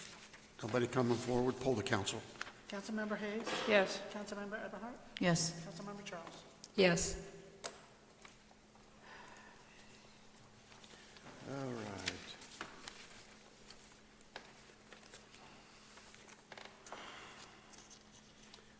This will be first reading of ordinance 2025-007, conveyance of a 1,271.63 square feet or .03 acre parcel of land located at the northeast side of Lake Clay Drive. And I assume this is the Pfeiffer project, yeah. Yes, but is it the second reading or the first? It says Yeah, first. isn't this second? This is second reading, it says first. So at the last meeting, it was under presentations. It was only a vote to move forward with a quick claim deed. Oh. It wasn't a move forward to approve an ordinance by first reading. Oh, okay, It okay. wasn't done properly, so we have to redo it. Okay, all right, thank you.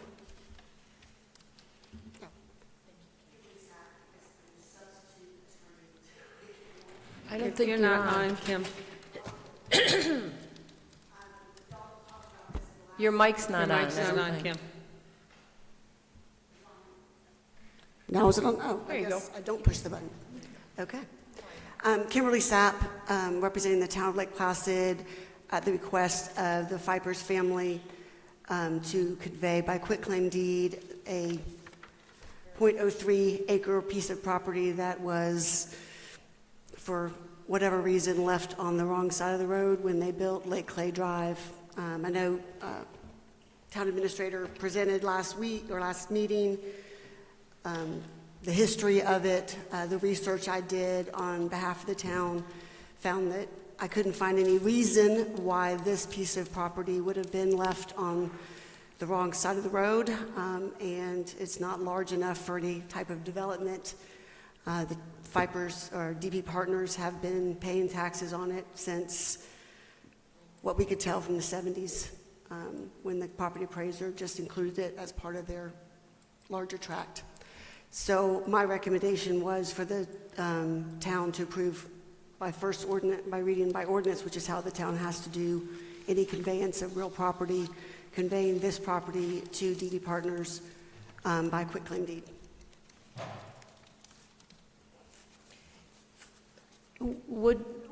Should we do that by the sale of $1 or $10 or something?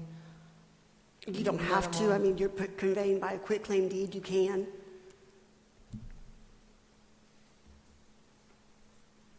The town, by conveying by quitclaim deed, is not guaranteeing that they have title or good title. They're just conveying any interest they possibly have in this property to DP Partners. But the council, if they want to, can put a dollar figure on there. I just always thought by putting some money in there, I'll leave that to your legal opinion on. Yeah, there does not have to be any dollar figure conveyed in a quitclaim deed.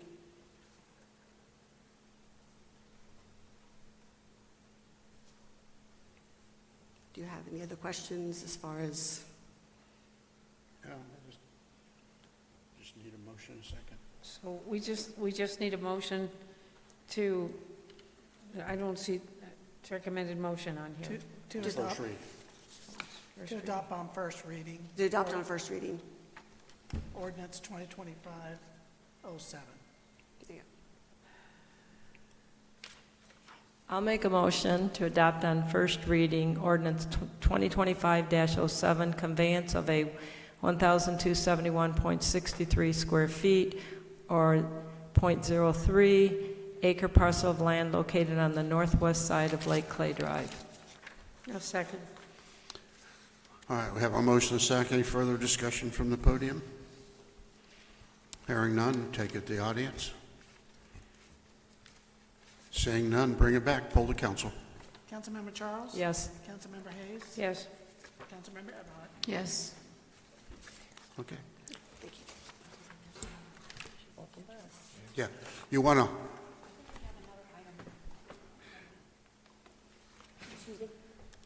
I think is there another item here that you need to? Yes. We'll just go ahead and take care of Okay, it while that's you're fine. here. Which one is that? I was prepared Huh? to sit. Yes, it's the interlocal. It is after the police department. That one. There it is. Oh, Oh, yeah. what, 6D4? No, that's not it, sorry. No, I'm like at 4. Is that the one? I was number 6B. 6B. I bookmarked it wrong. She's involved in that. That's fine. Oh. Shoot, where'd it go? That's weird. Oh my goodness, it's on the agenda. What is the agenda number? 6B. 60 what though?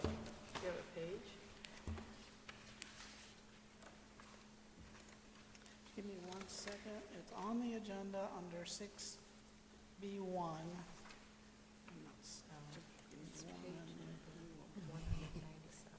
I don't see anything on here. It's on the agenda, but it looks like I didn't put the backup on it. I can pull up the backup. Okay. This is a request for an interlocal agreement. The town utilities needs to use a portion of real property owned by the Highlands County School Board to construct their lift station. They need to take down a fence and put it back up. So the interlocal agreement is between the town and the school board for temporary use of that little piece of property for the school board, requirements for taking down the fence and requirements for reinstalling the fence, which is in compliance with the school board's regulations. I'm lost. Okay. Is this in our packet? I'm trying to find it. I don't recall this in the packet. I think I missed it. That's all right. My Okay. So we'll apologies. come back June. I just know that the It was on the Utility guys agenda. are gonna be really and sad. evidently I'm Okay. just putting the remainder of it. okay. If it's not in the packet, we can't discuss it, can we? Yeah, I mean, It's on the agenda. it's on the agenda. I don't, It's on the agenda, but I didn't have the backup material. okay. There Where is is a it? copy of it. Oh, okay, the okay. mayor has I see right it now. But Okay. Do we have, so the mayor has a copy. Yeah, I have the copy here. Huh? Well, there's a lot of it. How much do you I know? mean, I can briefly go over the interlocal agreement. It's basically a temporary use of a 50-foot by 110-foot portion of school board property. And we're going to cross over it to get to where we're putting our lift station, which you, At the risk of minding his business, this is something that you need to move forward on because he's 30 days from construction, and this needs to go through the school board. If you find a month from now you don't like it, tear it up. This is simply an agreement. There's no fee allowed with it right. that lets you use their land. You've got to move their fence back because the kids have to be enclosed, but we're trying to do it over the summer. Right, they're doing this, in the agreement, there's specific requirements for, if the fence is down, there needs to be a temporary fence put up. If they have to remove the main fence, school board employee needs to be on site if there is no barrier and there are students present. which is all school board regulations. And they've named Frank Brown, who's their facilities director for the school board, to work with Bert. Sorry, Bert, two Berts. Just pick As far as coordinating when that's going to happen. And they're trying to do it, like I said, school's out the next 2 weeks. They're going to do it between, when there's no summer school in session, so they can get it up, get it done, and get it constructed. But they're not charging a fee. The agreement's required mainly because the school board, we're crossing over another governmental entity's property, and they want to make sure that we comply when we reconstruct the fence, that it's constructed in accordance with their regulations for fence construction, and it provides a copy of their fence requirements, which we will comply with. We would want to do that anyways. That's the only, basically the agreement is just between us and the school board to allow that to occur. And hopefully they'll be done in the next 30 days. But we don't have a copy of this Is that Local. 6D3? I'm sorry? Is that 6D3 on the It's agenda? 6B, just 6B, 6B1. 1. Yeah, 6B1. So is there any reason that we would object? I did not see any reason for objection. There was nothing in there that was really a requirement of the town that would not be a normal requirement for use of school board property when there's students present. So it's basically housekeeping. It's housekeeping, correct? Because they can't allow us to just go on their property, tear their fence down, and not have something in place, because if the town just said, we're not rebuilding that fence, then their attorney would be like, or their school board would have egg on their face. And the school board has signed this. They signed this at their meeting last week. So we have this, they have already agreed to this, to allowing the town to access their property. And how was it overlooked putting into our packet? I overlooked it. I must have. I put it on the agenda, didn't pull it all the way in. That's my fault. So I can appreciate it's housekeeping, but I need to read it, and I'm fine to take 5 minutes and read it now, or however we want to do it, but this is the first that I've even seen this. And I'm certain it's going to be a quick read or whatever, but because you're looking for a motion and a vote on it, which I appreciate, I think we just need to either take a 10-minute break and read it and Right, something. it's not a very long agreement, fortunately. It's Yeah, this is what 9 was just pages, handed to including me by the, exhibits, so I'm sorry, Kim. it's not very long. You're right, I said it'll be a quick read, but I'm not a type of person that can just agree to a motion on something that I haven't read. Do you want to, do we want She's, to vote yeah. for a recess? So the copy that was just given to me from I Attorney can- Harris, I think she's running copies. I can give you mine right now. And for the record, I was Yeah. out Can we move because on? my firm also represents the school board. Yeah. Yes. Oh, appreciate that. All right, well, while they're doing that, we'll just move on to something else, and then we'll come back to this. Or does she want to take a 5-minute I recess? Or did you want to? I doubt I'm the only one who wants to read it, so she has to get us copies though, right? Everybody keeps giving me their copy, and I appreciate it, but Tina can come back, give us copies, we take a certain minute break. Is this the mayor's copy? I got the mayor's copy. I don't Yeah, know I've whose got- copy you have. I got the mayor's copy. I'm good with it. I can read that. But I know what I'm reading, because I know about the fences, so that helps.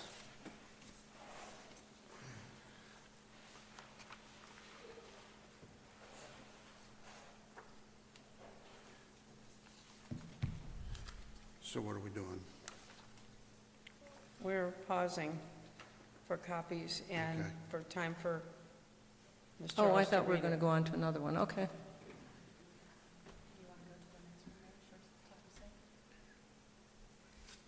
Well, while we're waiting, we could do the Heartland National Bank Resolution 2025-09. What number is that? Oh, I see it, 5A.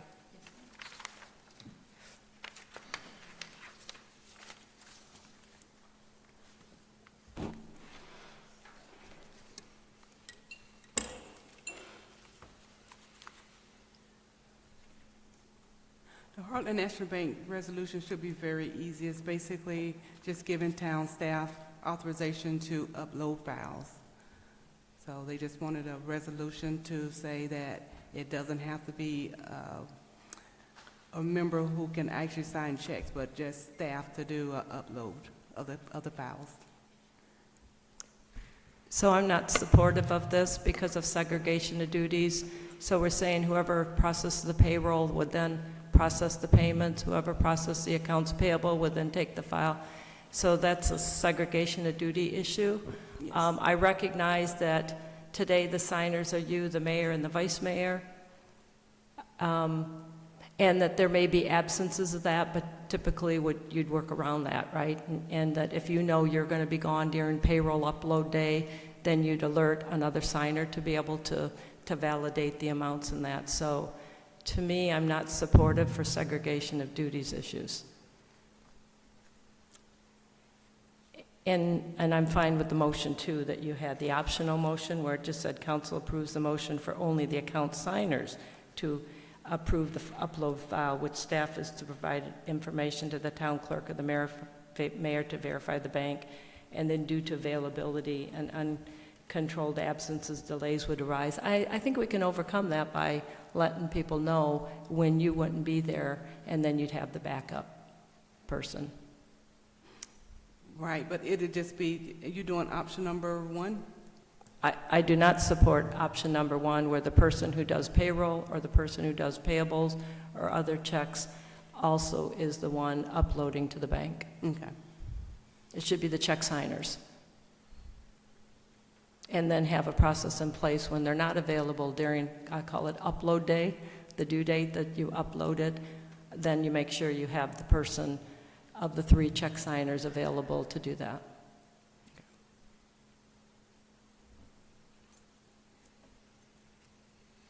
Okay.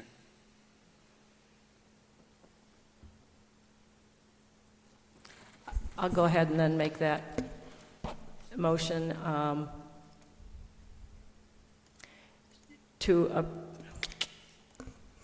I'll make a motion that council approves the ACH file upload would be for the one of the 3 check approvers today.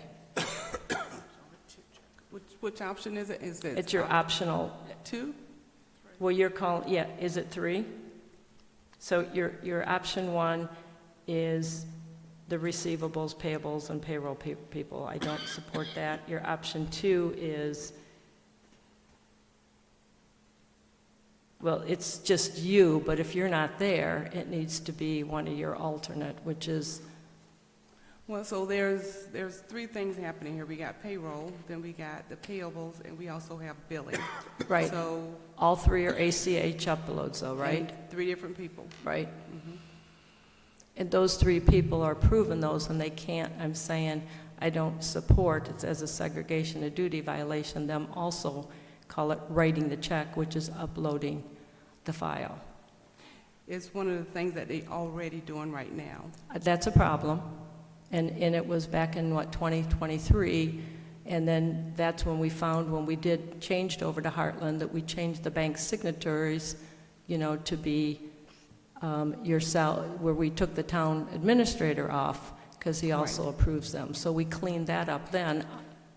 I don't know that we knew, at least I didn't, that we still had this segregation of duty issue. Okay. So it's good to clean it up now. Okay, so that way we'll have to keep the mayor and Eva on speed dial. So- Only if you're not there. No, it's right, every time you upload a file, then they're gonna have to call the mayor or Eva to do that, so we have to wait 30 minutes or so until that process is done. Isn't it you? Isn't it all 3? Yourself? I don't do all 3. No. the The check signers today are who? Eva and the mayor, and Debra. Oh, and Debra Worley, there's 3, okay. Yes. Rachel, I think that would help Councilwoman Charles understand if you go through what the process looks like on this end. So, but like I said, it's 3 different processes. We got payroll, we got the billing, and we got accounts payable.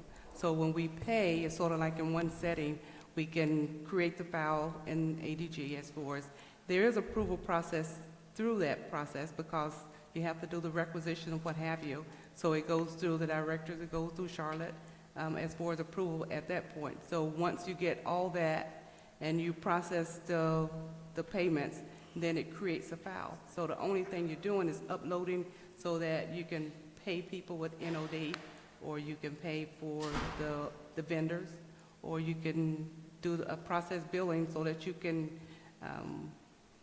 direct deposit or charge the customer's account. So this has nothing to do with the approval process, it's just the It's a physical process. uploading. Right. So I think the concern over here is that someone that is creating the file is also uploading the file, right? Correct. In one sense, So, right, that is correct. so if you did not have the same person that created the file uploading the file, Then you don't have a segregation of duty violation. I know what that means. It's not my first rodeo. But I think that possibly if the internal standards are set, then you would not have the same person creating the file as uploading the file. You're just giving yourself more options for people that would be able to upload the file as long as they didn't create it. That can be an option too, but it's basically just creating a file. The system actually creates the file. And so it's just one thing as far as if I did this process or I did this payroll batch, then I'm just not uploading. Why couldn't you approve it? Well, I can upload it, but then I'm gonna have to be doing all 3 of the batches as far as I can, but then I do the accounts payable batch. So then it's gonna be the same situation. So there's one batch that I do myself, then the payroll clerk does one, and the billing clerk does another file, on different days, of course. Right.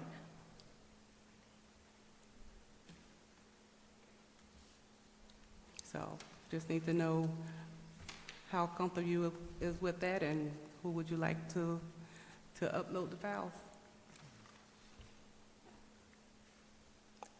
I'm not supportive of the people who are responsible for the work also uploading the file. So you want somebody to upload the files that didn't create them, right? Yes? Yeah, okay, I'm good with that.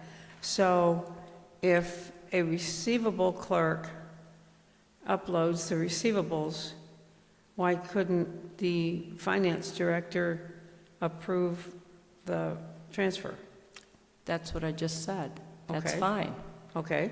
And I So- think the finance director could, I thought it was all 3. That was kind of the motion I was making, that the areas of responsibility, payroll, receivables, and payroll would upload it, but the finance director would be the one approving it, and in your absence, then it would be the mayor or the vice mayor.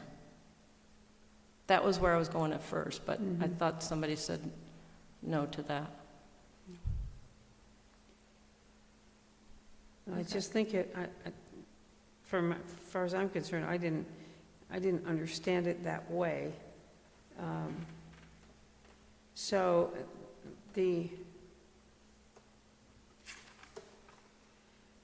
only one that could approve the individual file uploads would be the finance director or one of the signers of the account, Yep. who has no idea what they've just looked at, but, Well, Okay. they should get a report that says here's from the system, $1 million or whatever it is, and yep, check, that's what's in the upload, good, go. I mean, anybody approving it, I would hope even today has some checks and balance that, yeah, the ADG file or the ADP has this amount, and that's what did get uploaded to the bank. That's just a regular check that should be in place today, and I'm certain it is.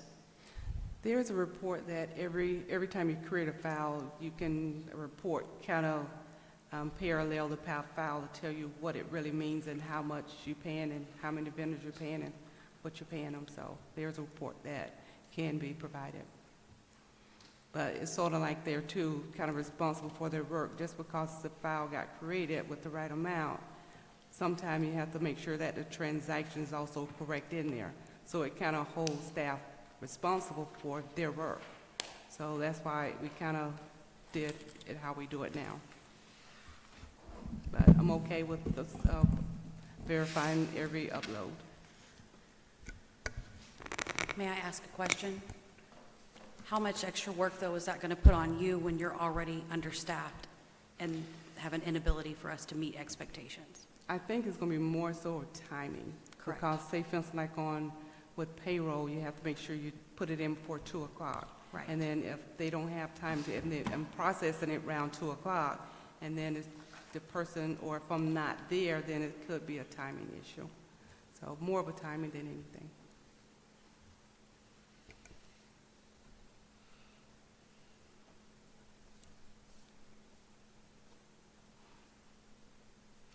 So is option 2, with appropriate internal controls, financial, the council approves the motion to allow the finance director to approve all the file uploads? That's doable. yeah, that, And then if it's and that's not what we're me- saying. They'll upload the file, but you will approve it. Right.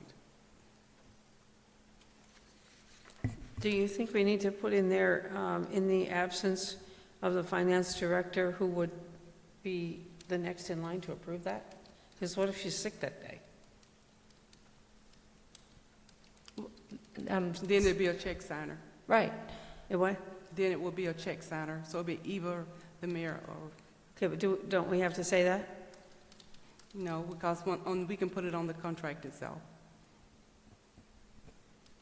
Or with your motion, they're going to see the minutes. I mean, I don't want to come back 2 months and say, oh, well, we didn't put that in there. So, you know, I don't want to leave anything to chance here.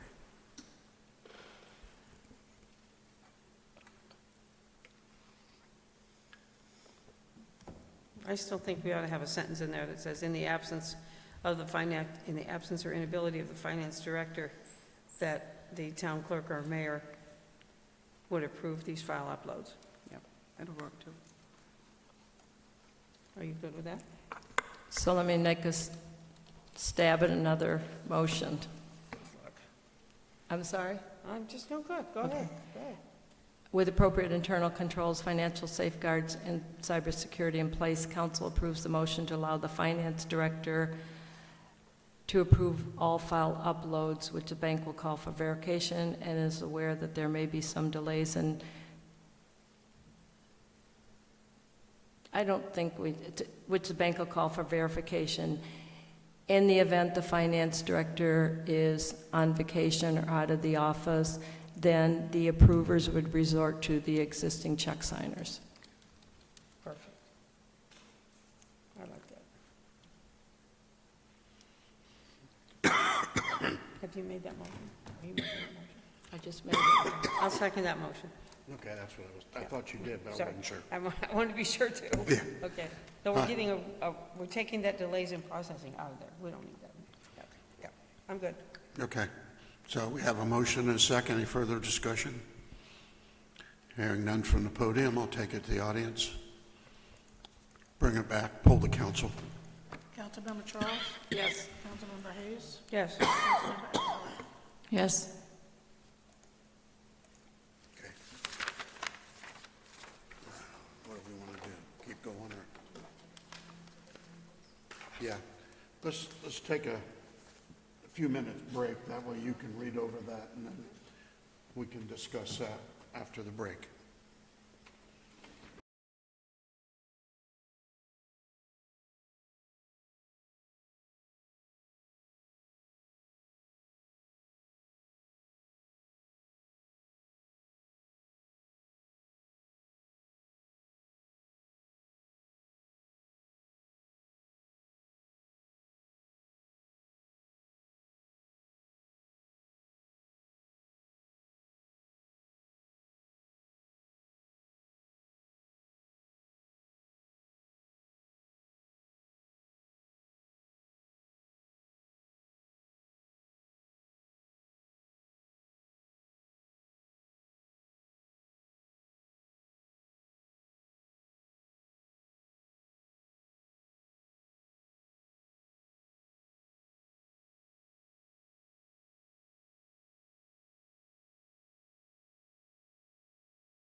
back at it.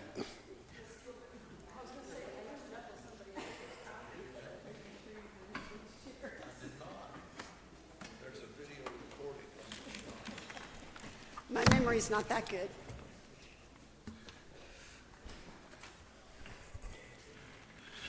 Okay? Yep. We'll go back to the interlocal agreement between the Highlands County School Board and the town of Lake Placid. And council's had a chance to review the interlocal agreement. Did anybody have questions?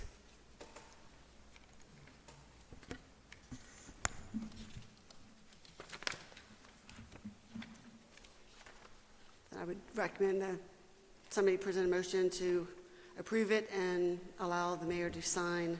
He has the one already signed by the school board. So be it. Since there's no chart up here with our motion. I mean. I got it, right here. Eva, can you put? I make a motion, oops, I'm not on, wait a minute. Make a motion to approve the Highlands County and Town of Lake Placid recreational interlocal agreement for fiscal year 24-25, is that it? No, That's not the right it, one. no. You can use that same similar language. It would be the interlocal agreement between School Board of Highlands County and Town of Lake Placid. Gotcha. Um, So I'll make a regarding the motion lift for the station. interlocal agreement between the School Board of Highlands County and the Town of Lake Placid with reference to the fencing. And authorize the mayor to sign and execute the agreement. Correct. Done. Second. All right, we have a motion and a second. Any other comments from the podium? Hearing none, we'll take it to the audience. Okay. Bring it back, poll the council. Councilmember Hayes? Yes. Councilmember Charles? Yes. Councilmember Eberhardt? Yes. Okay, And you have thank you. the original.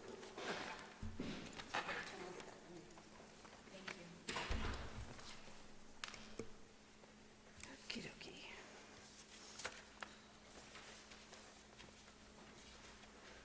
Now, where are we? Okay. All right, next we'll go to 5B, Resolution 2025-10, establishing the adoption of a fee booklet. Thank you, Mayor. The Town Council and staff have previously met and reviewed to update the Town of Lake Placid's rates and fees. Initially, the staff planned to include all rates and fees to the Town Council, excluding sanitation and utility fees. To create a fee booklet by resolution to streamline the ability for the council to review as part of the budget process, to be established by resolution. However, following the input from our town attorney, it has been determined that the specific rates and fees outlined in the town code as based on the town charter can only be established by ordinance. Consequently, staff will move forward with proposing town code ordinance changes to revise the remaining rates and fees that can only be changed through this process. So today, staff is presenting Resolution 2025-10 to finalize the first resolution establishing fees and rates for recreation, events, and rental fees that were discussed in prior meetings and workshops. Staff is requesting a final review of the fees included in the fee booklet, as there were some fees that were not addressed, such as the public works and sanitation level of services. Recommendation fee levels are included. The town code allows these fees to be established by resolution and adds a public records fee schedule that adheres to the state of Florida public records law. Regarding nonprofits, staff is presenting the following to assist nonprofits while ensuring that the town is able to continue to have funds to ensure that all town facilities are maintained to the utmost standards for the town of Lake Placid residents. Fee waivers, excluding deposits, request that the town council consider directing staff to create a formal request form for fee waivers to present to the council rather than submitting the entire packet. Please review the following: fee waiver policy, fee waivers for facility rentals, police services, garbage services, and road closures are limited to one event per year for each organization. The fee waiver does not cover the refundable damage or rule enforcement deposits. Waivers would be granted to any 501c3 nonprofit organization with proof of nonprofit status submitted at the time of the application. The waiver would apply for only one event per year for each organization.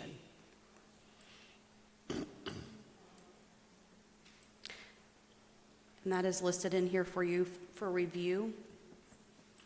There were also additional comments specifically related to the Caladium Festival and the way that that is handled.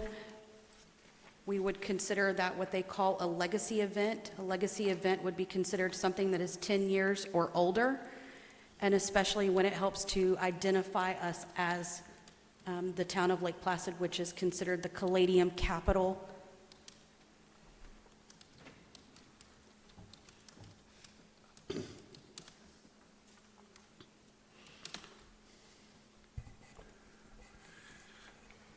Okay, let me read this by resolution.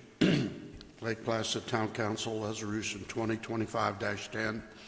A resolution, the Town of Lake Placid, Florida, established the Town of Lake Placid authorizing the adoption of a fee booklet and amendments to same by resolution at a minimum during the annual budget process or on an as-needed basis, and providing for an effective date.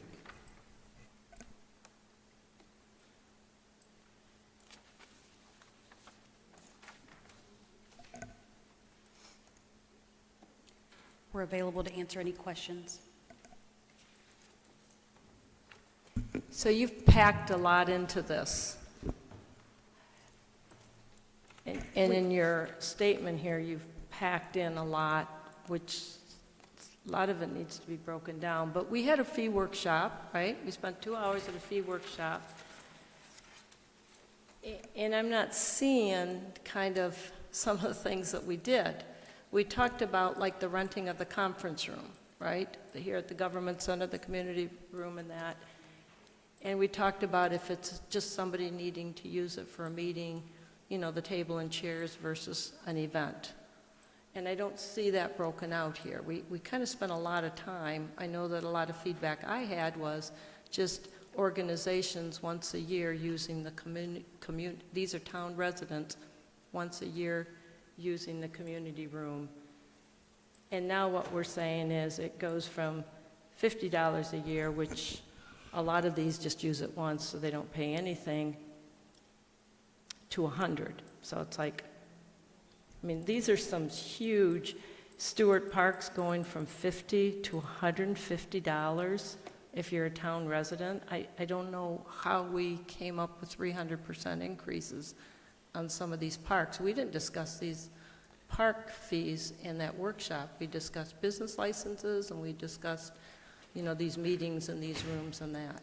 So that's kind of confused me when I started seeing the sizable increases of a lot of these. You know, the sports user fees are staying the same, and that's fine, but a lot of these other parks are really increasing pretty sizable. And then the same thing with using the government center, what did they call it, the community room or the conference room. So was that outside of our workshop that these costs No, this came is up? all from workshops. So you got to remember, you've had 2 workshops. There was a workshop prior to me coming on board, and then there was a workshop after. So all of these are from the workshops. So the fees for Stewart Park, that is for the entire park. And so the fee for Devane Park is for the entire park. What's the current? The current is $50 For the entire park? For the entire park. So it's I mean, it's just the size of the increase. And going back to the research that was presented before, that in 2016, we were charging more than even this. And then in 2016, the council at the time decided to reduce the park fees by a substantial amount. So we had discussed at the last budget, the workshops where we did in-town residential rate, out-of-town. These are the same numbers that were presented at that time. The only difference was Councilmember Hayes had mentioned, as far as the community room, to separate out the kitchen and all of those things. And I'll let Charlotte talk about that, as why we didn't really include that, because of the difficulty in trying to separate that out and the timing that it takes to get these reservations done. But overall, really the only change that was made in this from your previous meetings was the additional garbage services, the levels of service, and just to point out, at the last council meeting, when the dollar number, Councilmember Charles was absolutely right, the list that was developed by a Public Works Department, and it was a $10,000 if you add it all up, because Public Works actually gave us their actual cost of what it would cost to run those events, whereas on the applications, it is a level of service. So that's why you saw the difference of $8,000 and change to the $10,000 and change, because the actual Public Works gave us all of the cost, whereas the public was only being charged a level of service. So Alan and I got together, looked at the level of service for sanitation, and came up with some other numbers and additional level of service. So as far as the rest of those, these are the same kind of numbers that have been coming back and were discussed. And the main concern was, I know at the time, was not profits. So, would it be possible, we're talking about a legacy event, which is 10 years or older. In particular, my concern is the Women's Club. They've been in organization since 1952, and if we go, and they use the community room once a month, I believe most of the year, I don't know if they do all summer, but most of the year, and if we go to $100 for them, they will not be able to be here. And like I say, they've been in existence since 1952.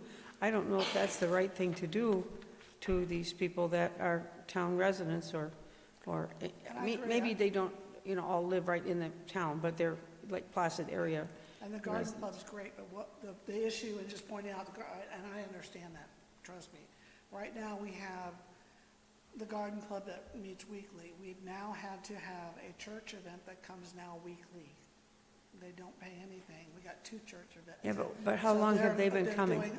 They're doing every one. I'm not sure, Charlotte, because I wasn't here when that took place. Yeah, they're coming every Wednesday, so they're new. And actually, it's, they sold their place that they meet for worship, and now the word is out that you can come to Lake Placid and you can use our building and our services for pretty well near nothing. But if we went to the legacy event type of a thing for an organization that has been in existence for X amount of years and has been utilizing our facilities for 10 years or longer, we've not been here 10 years, have we? No. So we would have to revert back to, did they use the services in the previous town hall, which I believe they did, don't know for sure. But I would say we would want some kind of a criteria, but I would like to be able to have some kind of a criteria for those organizations like the Women's Club. And maybe they're not the only one, so I don't want to single them out as the only one, but I'd like to say, let's do this. And then if these churches are here for 10 years, then they could become a legacy event. And if at that time the fees have gone up yet again, that they could revert back to their original fee maybe or something. But, just some consideration like that. Yeah, the way the intro was worded, I could foresee anything that is a 501 non-charity claiming a fee waiver, and that opens up our budget to who knows how many events a year for police and whatever. So we need to put it in here somewhere, whether it's under rules and regulations or whatever, define the criteria, if it's a legacy event, 10 years and older, and maybe, as you said, promotes the town and so forth. Promote the core values of the town and the 501c3 status as well? Something like Yes, that? yes, 501c3 legacy organization that's been holding these events for 10 years and is beneficial to the town in general. And maybe we're under the rules and regulations, just add that. I think where I struggle is the word, defining the word legacy. Is it how long the organization has been a nonprofit, or is it how long they've been using our facilities at no cost? So I think that one gets to be a little, I would say how long they have been in existence and, Okay. not how long they've been in existence, but how long they have been doing events that promote the town. and Charlotte, is the organization that you just mentioned, is that a Lake Placid organization? I was doing research to find out how other municipalities are doing this, and that's where we found the criteria of what's considered a legacy event, and it is one that promotes the town. So I use the Caladium Festival as an example because that promotes the town. It's a revenue generator. It didn't necessarily, because the Garden Club gets tricky with it being considered legacy event because they hold their event here, but the town's not really benefiting from their event, if that makes sense. But the town benefits from what they do. Correct. Not from the event per se, because it's every month, but the town benefits from their organization because of the volunteer work that they do in the town and the things that they do for the town. Especially in the past, they've always kept up the flowers on Interlake and on Main and stuff like that. So, I think they bring a lot to the town and have over the years and have created to our community and our vision. But I would say legacy being 10 years or older, and I guess I'm sort of going towards 10 years or older of having met at town facilities, and a 501c3, something beneficial to the town, and also that their meetings are not for profit, that they don't sell anything at their meetings. There was something in there about that you couldn't sell something, or you couldn't charge admission. You couldn't charge admission, yeah. Would you include 501c6 organizations? What is that? Which, it's a nonprofit, but it's for your members. So like the chamber is a 501c6. A lot of the homeowners associations are 501c6. And I would say C6, yeah. So that, I mean, that was one I of would say the 6 too. things on the front here talked about, C3, so I wanted to clarify that. But Charlotte, my question was more for the church that you said just came forward. Is that a Lake Placid organization? Yes, ma'am. Okay. Well, I think in that case, if they've just started with us, that they would be subject to the $100. And especially if they just got rid of their building, they know how much it costs to have a building, and they would have, I would think, quite a few people, which might cause us to need to replace the carpet sooner, or, so we would need to charge more, I think.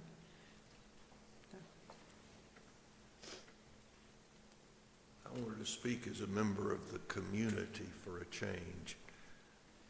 I would encourage you to stress heavily in your criteria contributions to the community or service to the community. The chamber, keep Lake Placid beautiful, folks that raise money for us, folks that do work for us. 501c3 status is a good first step, or C6, don't care. But either they're bringing something back to my community or write a check would be the test I would encourage. Regardless the age of the entity. That kind of gives the legacy, maybe that's one thing, but maybe there's another way to look at it. To me, it turns on service, or if they're bringing business to our businesses. The country fair happens to be legacy, but it brings in folks to our businesses, I think. So to me, service checks the main box, period. Just to, yeah, kind of just throw fuel on the fire, I guess. Rotary Club, for instance, my Rotary Club provides a service. We've been in existence 50 years. Well, we're not 501c3. Rotary has the park they maintain for us. That's not our Rotary Club, though. That's the, Do you do anything for us? that's the noon club, the morning club. You will never be a member at this point. However, the morning, yes, the morning club does a lot for the town as well, but it just doesn't happen to maintain that particular park. But I'm just saying that's kind of an odd thing, because we don't meet there, we don't, profess to meet there, but we provide a service to the community, but we are not a 501c3. But, Service is the issue. yeah. But I still think, regardless of that fact, I still think that should be in there, and if we decided that we wanted to get that exemption, we could come and have a special case basis or something. And again, my comments are, these are fees. So if there's true costs to the town, right, we keep saying, oh, we got to paint it, and we've got to carpet. That's called maintenance. That's called what our taxes are going for. So I see there's a difference between waiving a fee, which is revenue to the town, or waiving expenses, which are true costs to the town, the comments I had made before. Yeah, I just think it might give a little more clarity, separating an event from using the community room. Those really aren't events. I hold my weekly meeting, I hold my annual family picnic.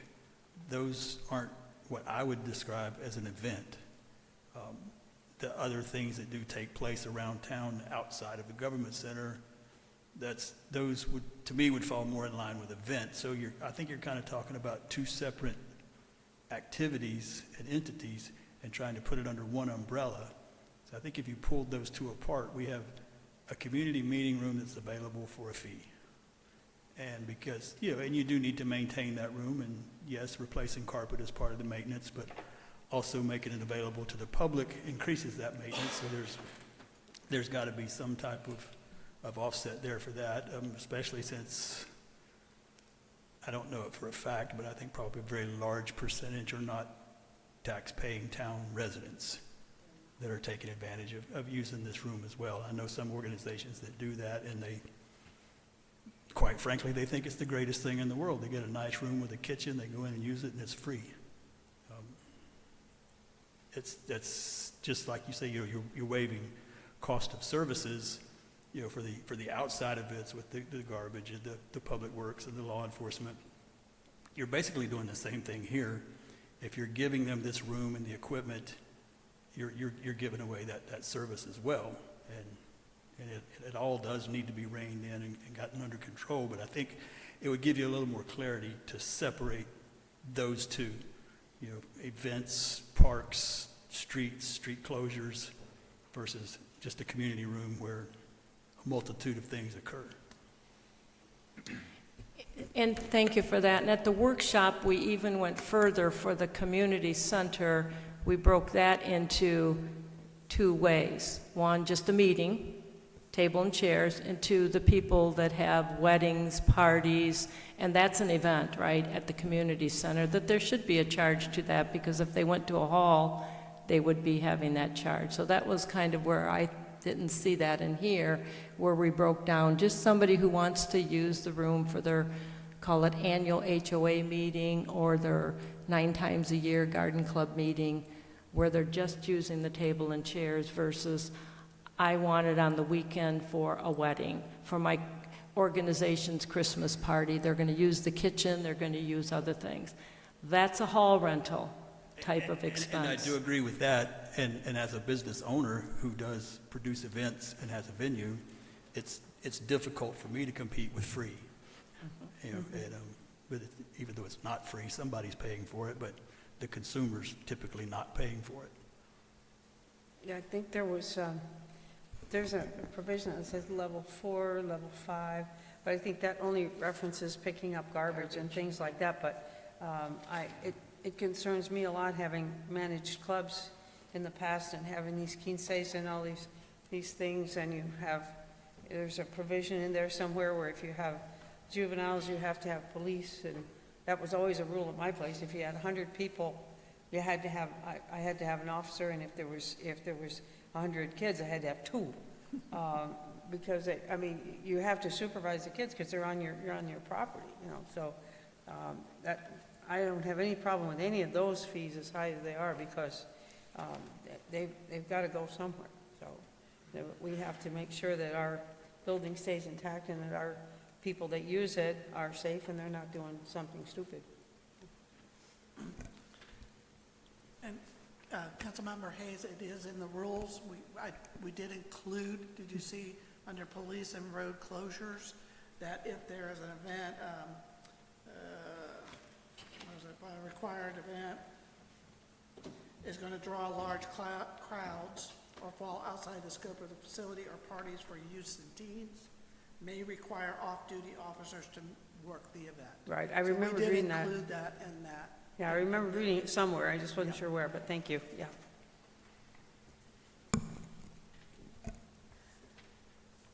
Some of the things that we're trying to figure out is how to meet the demands of renting this room, to properly be able to meet the demands, because it is a full-time job to schedule. It's a full-time job with the demands of cleaning up the room. We have a dedicated staff that works on all of our buildings, and then there is the expectation that because they are getting it from the town, that we should be setting up the room, even though we say we won't. But there is a lot of pressure because they will come out and they will ask the staff. And so it's very difficult. And then during the day, when we're having they have the meetings and such, it's very disruptive because we are trying to work, but we're still providing a service, but it's very loud where the location is. So there's a lot that goes into the renting of the room. We had back-to-back every weekend that they have anything here, we have issues. So you walk into confetti all over the place. I'm painting the picture so that you understand what we walk into on a Monday morning. So there's confetti and glitter, and so that's the first thing you walk into, and you have to clean that up, and we have another meeting that may be coming in, the same thing on Monday, so that's what we walk into. So there's a lack of respect also for using our facility, and then there's abuse that comes into it. So obviously, we have to give the information to you. You make the decisions. I put it out there. We are struggling financially.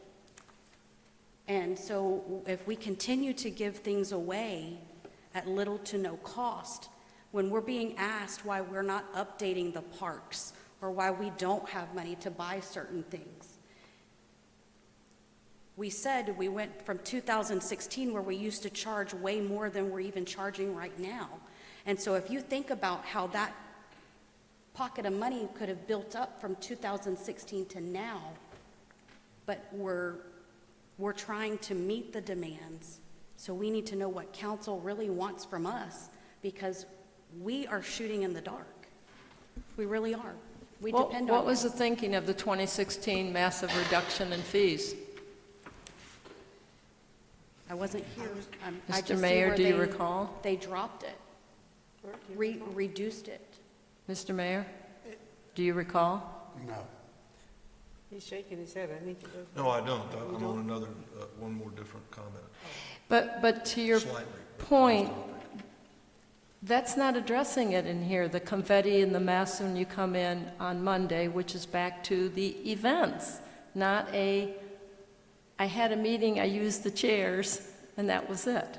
I agree totally, an event, you cannot go to a hall without a big deposit, sometimes a cleanup fee and other things. So if we're renting it for events, right? It's an event space. Sometimes it's catered in, sometimes they bring in their own food. That should be a whole different pricing. If we even want to be in that business of hall rentals for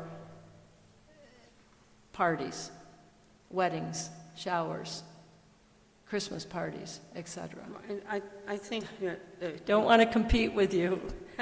I think they try to address that I don't with the deposit, because if they leave the place in a mess, then they don't get their deposit back. But the bottom line is, they still have to take time from what they're doing that Monday morning and clean it up, because you've got another function coming in right behind it. So, But- yes, you've got the deposit back, but But that's where I'm struggling, because this is saying community room, government center, town resident, $100. So that's if I have a meeting for 100? So I would say, because we know what events are coming in here. So the majority of the events here are not meetings coming into the community room. They are the garden club, mostly birthday parties. But then you have other events, like this weekend they had the ROTC ball. The ROTC ball, and then right the next day was another event on Sunday. So even coming in, so the ROTC, they're with the school, they don't get charged, and that's a government entity. But we came in this morning, or Monday, today's Monday, I started losing track of time. They actually used the whole entryway. They used the administrative hallway with confetti all over and so what's happening is some of these events are not coming in and really taking care of what's there. But I don't think they should be free. I don't know why, if somebody's using it for a party, well, that's why why- they would be free? Because they're That's going why we're showing Yeah. the fees there as being in-town, out-of-town rates, but they are not ROTC is school-oriented, so it's a government entity. And the government entities on a whole from all venues throughout, any government entity are a give and take. We let government entities hold meetings here, so the HRTPO holds their meeting here. I don't have a problem with meetings. But the majority of these are parties now. I mean, they are coming in and having events. You have your, great, the Women's Club. They do 3 events a year now. They started out doing 1 a year. They're doing now 3. And so we made the recommendation to say, because there's other city that actually gives a waiver, automatic waiver for 1 event for not-for-profits. And they allow that full-fledged. The rest of the time, they're paying the fees. They could come to council and ask to have those fees reduced, but they're given that 1 automatic. So how about just adding this on this thing, just adding another line item that differentiates an event from a meeting? And you might waive the fee for an event, but still keep the deposit. Still require a deposit. Just add some line items. And add a cleaning fee. I don't think that we should be cleaning up confetti and all the other stuff that they do. And on a whole, that's what we have now enacted, charging that $150 to majority of events.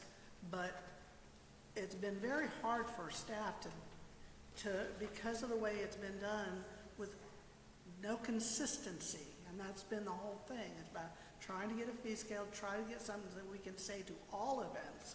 This is what we expect. When we first got the building, Danny was here. He was doing all the setup. He was doing all the breakdown. It was literally one person doing that. So we don't have the staff for it. So then at that time, Phil said, okay, so, I know from other places I've worked, when I had a big event to go somewhere that was giving me something for free, I had to set up, I had to clean up and all of those. So that's what we require. You set it up the way you want it, and you clean it. Not everybody does that. So we've started enacting that $150 pretty much on everybody. But we have events that have been coming to us on a regular basis that we just have kept them status quo, like the Women's Club. We're not charging them pretty much anything. They do a great job, but when they're here and they're setting up, that back door is open. And it stays open, and that's wear on tear on your AC unit. I myself and Harry have a few times went out to different groups that load up in the back, and that's fine. but they'll leave it open the whole time. And so we go and we put a sign up and we say, please shut the door, that's wear and tear on the AC unit here. So we're trying on a staff level to keep it nice. So, I mean, any ideas you guys, I mean, you set the fees. We're just bringing you the information, the experiences that we're having, what we're seeing. We had another event come in here. They literally took our computers and the computer that's in there and everything and moved it out into the hallway. That takes staff having to go get our Leanne, our IT person, to go set that all back up to get it working again. So these are kind of just some of the things that we're running into. So for events, do they sign a contract with They these sign this- rules? Well, that's missing, right? The event, yes. Not, and again, events, not meetings, right? So If I go everybody- rent a hall somewhere, boy, it's a pretty good contract that I have to sign. These are the things that I need to do. So It is on the understood. website, these rules you're seeing right here that I embedded within the fee schedule, trying to mimic Highlands County. They keep all their rules and regulations for all their fees in one location. But if you go to our website or application, you know, the reservation request form is there with all these rules. They're all there. But then again, it takes staff time to enforce all of this. So we developed an inspection sheet. We're really starting to get that implemented, that our staff, you know, Harry will go in, check it off. Do we give the deposit refund? We've kept a couple of deposits for sure. For the parks, the same thing. If it's Stewart Park or one of those parks, Allen, you know, we're enacting where there's something that we can track to say, okay, you're good to get your refund, you're not good to get your refund. So we're trying on this end, but the rules and regulations are in there and have been developed, and people sign this and they're supposed to adhere to it.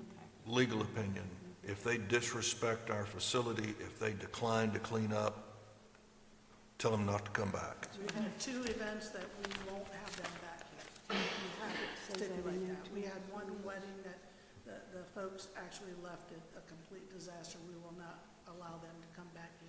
Your item 12 covers that, right?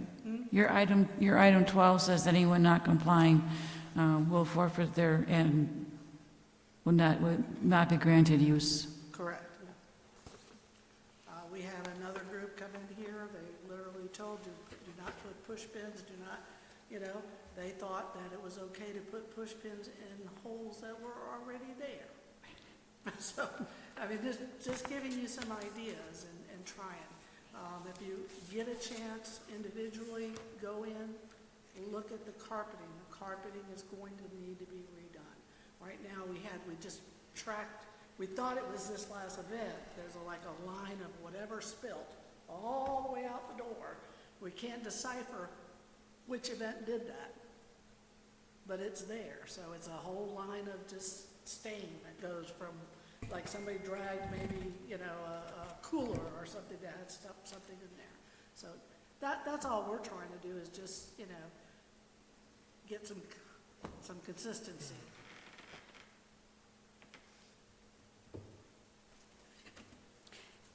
Just something for consideration. The administrator and the clerk have pretty well made it clear that this is a real time bandit for staff. It's something the staff really doesn't have time for.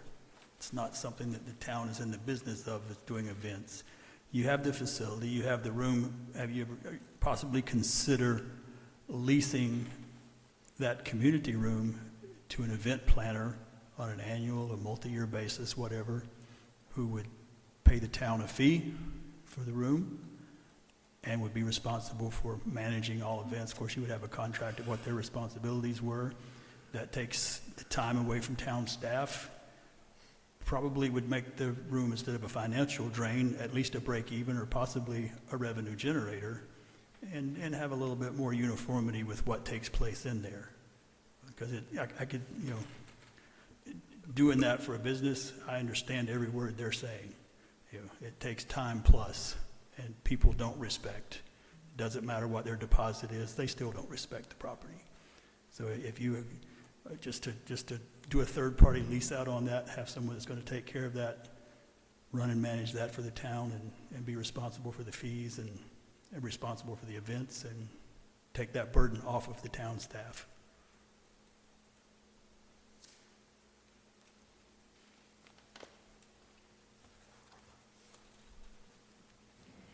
Do we require these organizations having these events to have insurance? On some of the events, yes, the bigger events, not the smaller ones, baby showers and those types of things, we do not. We don't do that for the parks either. So that was Like the another thing weddings, I was the- questioning, to lay out what events, just to get some continuity. Remember when we took this, when it was taken over before, there wasn't really any processes in place. It was a $0 to $50, and it was subjective.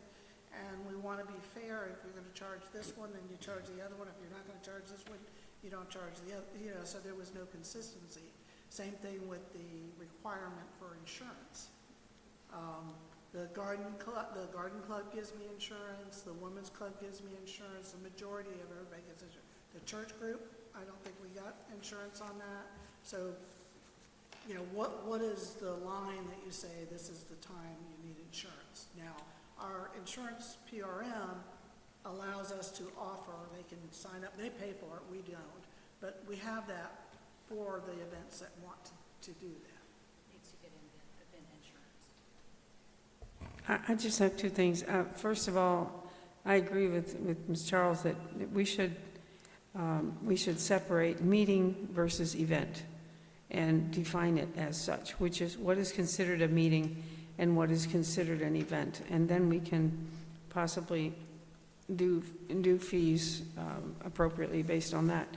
And secondly, what does the women's club and garden club, what do they pay now? So originally when Phil initiated, we really didn't know. So he was charging them, they did a five-year, which is was supposedly up this month, for $25 for the AV equipment. So they pay $25 right now. Okay. And I think at one point we said even if nonprofits were able to pay $50, as far as the events. But right now they pay $25. Okay. The women's club pays nothing for their event, and they have 3. Now their third event that they're having, they've upped it. They will be having a police officer there because they will be serving alcohol. So that's another level, but they will be paying for that, but they're not paying for the room. But they charge for those 3 events. Yeah. Correct. The Yeah. women's club Correct. charges tables, yeah. Right. So they that gets should- back They charge to, an entry fee. yeah, an entry That was- fee. Yes. So that should be a different fee for them because they're charging an entry fee and they're selling stuff. Absolutely. Yeah. Yeah. And we do have a question, not, but I believe on the form, whether they are charging. Yeah, I saw that on the form. I We thought the don't form allow- was, We don't allow for-profits to come in here and sell Right. tickets to their for-profit events. Right. So that's something that's not allowed right. at all. But today, and let's just say the women's club, do we charge them to use the room No. today? No. So that's profit to Historically, them. we have not charged. But the garden club, we do. They don't Garden sell, Club though. was the Those are just, $25 for AV equipment that Phil, that's why I said at the time there was no consistency for us to, So the garden club only pays if they use AV equipment? they use it all, they always use the AV Okay. equipment. They What, pay do for the meeting. $25? $25. And if I can make a comment on that, because remember, we don't technically have an IT person. We have an individual who has IT experience, who wears that hat, who we are utilizing a lot when we are using that room, because no one else here knows how to do that. So now she's being pulled away from her day task to go and take care of that. And then the instance when Eva said that we came in and everything was in the hallway, we actually had that room reserved for a government entity that was coming in to use it as a meeting space. That then it was all hands on deck with us trying to get that room set up to make sure we had it proper, since we were the one hosting that here. I say all of that because if I don't, then I can't put it in context for all of you to understand the pressure that it's putting on us when we are trying to manage this, which is why we truly need your guidance on how to go forward with it. We need you.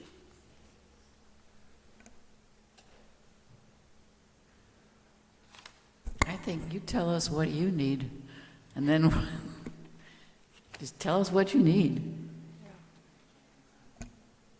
I looked at what Eva had put together before, and I think what she put together was a very robust presentation. I supported it when I first got here. That was the very first meeting I had. And then I was shocked in comparison, only because remember in previous, I was over them. I helped to see what the fees were, and I seen that we were giving things away basically for free.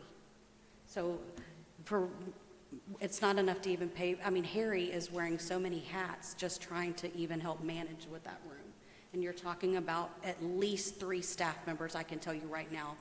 No, actually, it's more than that. You've got Eva, Harry, Tina, and you also have our IT in her, like Leanne. I'm like, I got her name. So that's 4 just at a minimum right now. Not mentioning Jose, who has to clean it. So now you're talking 5 staff members. And that doesn't include the parks. No, that doesn't include the park upkeep and the park rental, just to put it in perspective. Should we be in the event planning?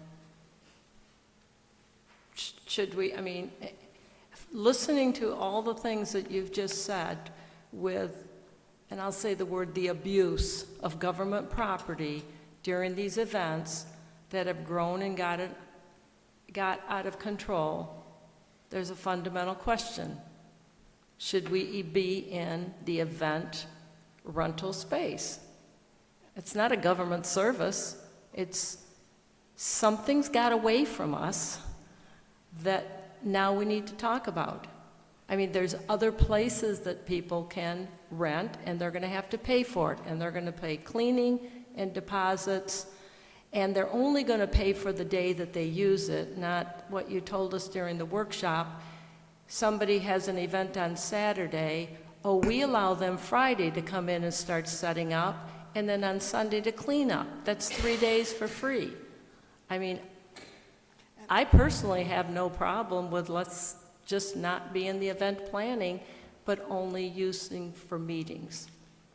And historically, that was discussed when we first got the building, Bert. Remember we were talking about whether to have it as a community, room, or to just have it as government. I think Phil brought it up at one time to just have it for government, for meetings, for a meeting space. You're about this room versus the No. other. I think at the time, I know talking to Phil on my own, preferred that we not get into the community room rental because it was going to end up, I mean, we could tell that it was going to escalate the way it is.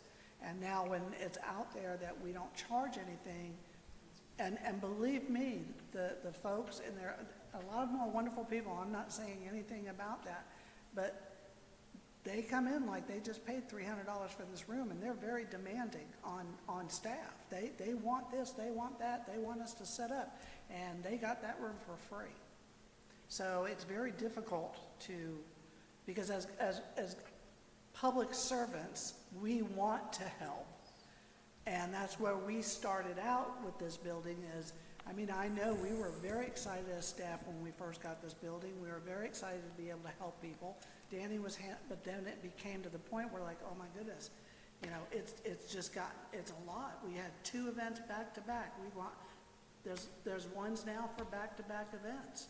And so that's why this has been brought forward, not only just for the fees, but to get some way to handle it and streamline it. Do you rent this building or let people use this room as well? This is very rare.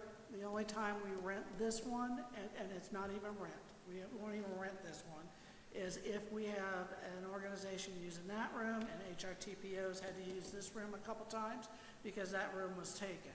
But other than that, this room is not,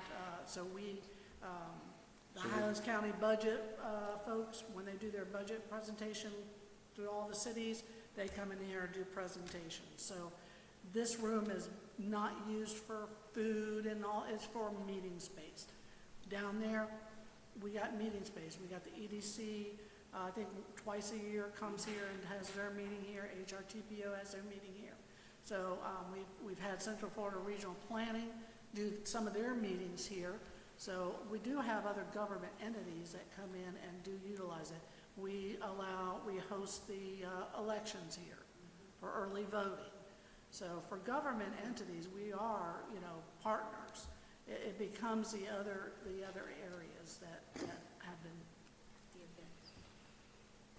It seems to me like if we're having issues getting the facility cleaned and turned over for an event the next day, that we shouldn't book them like that.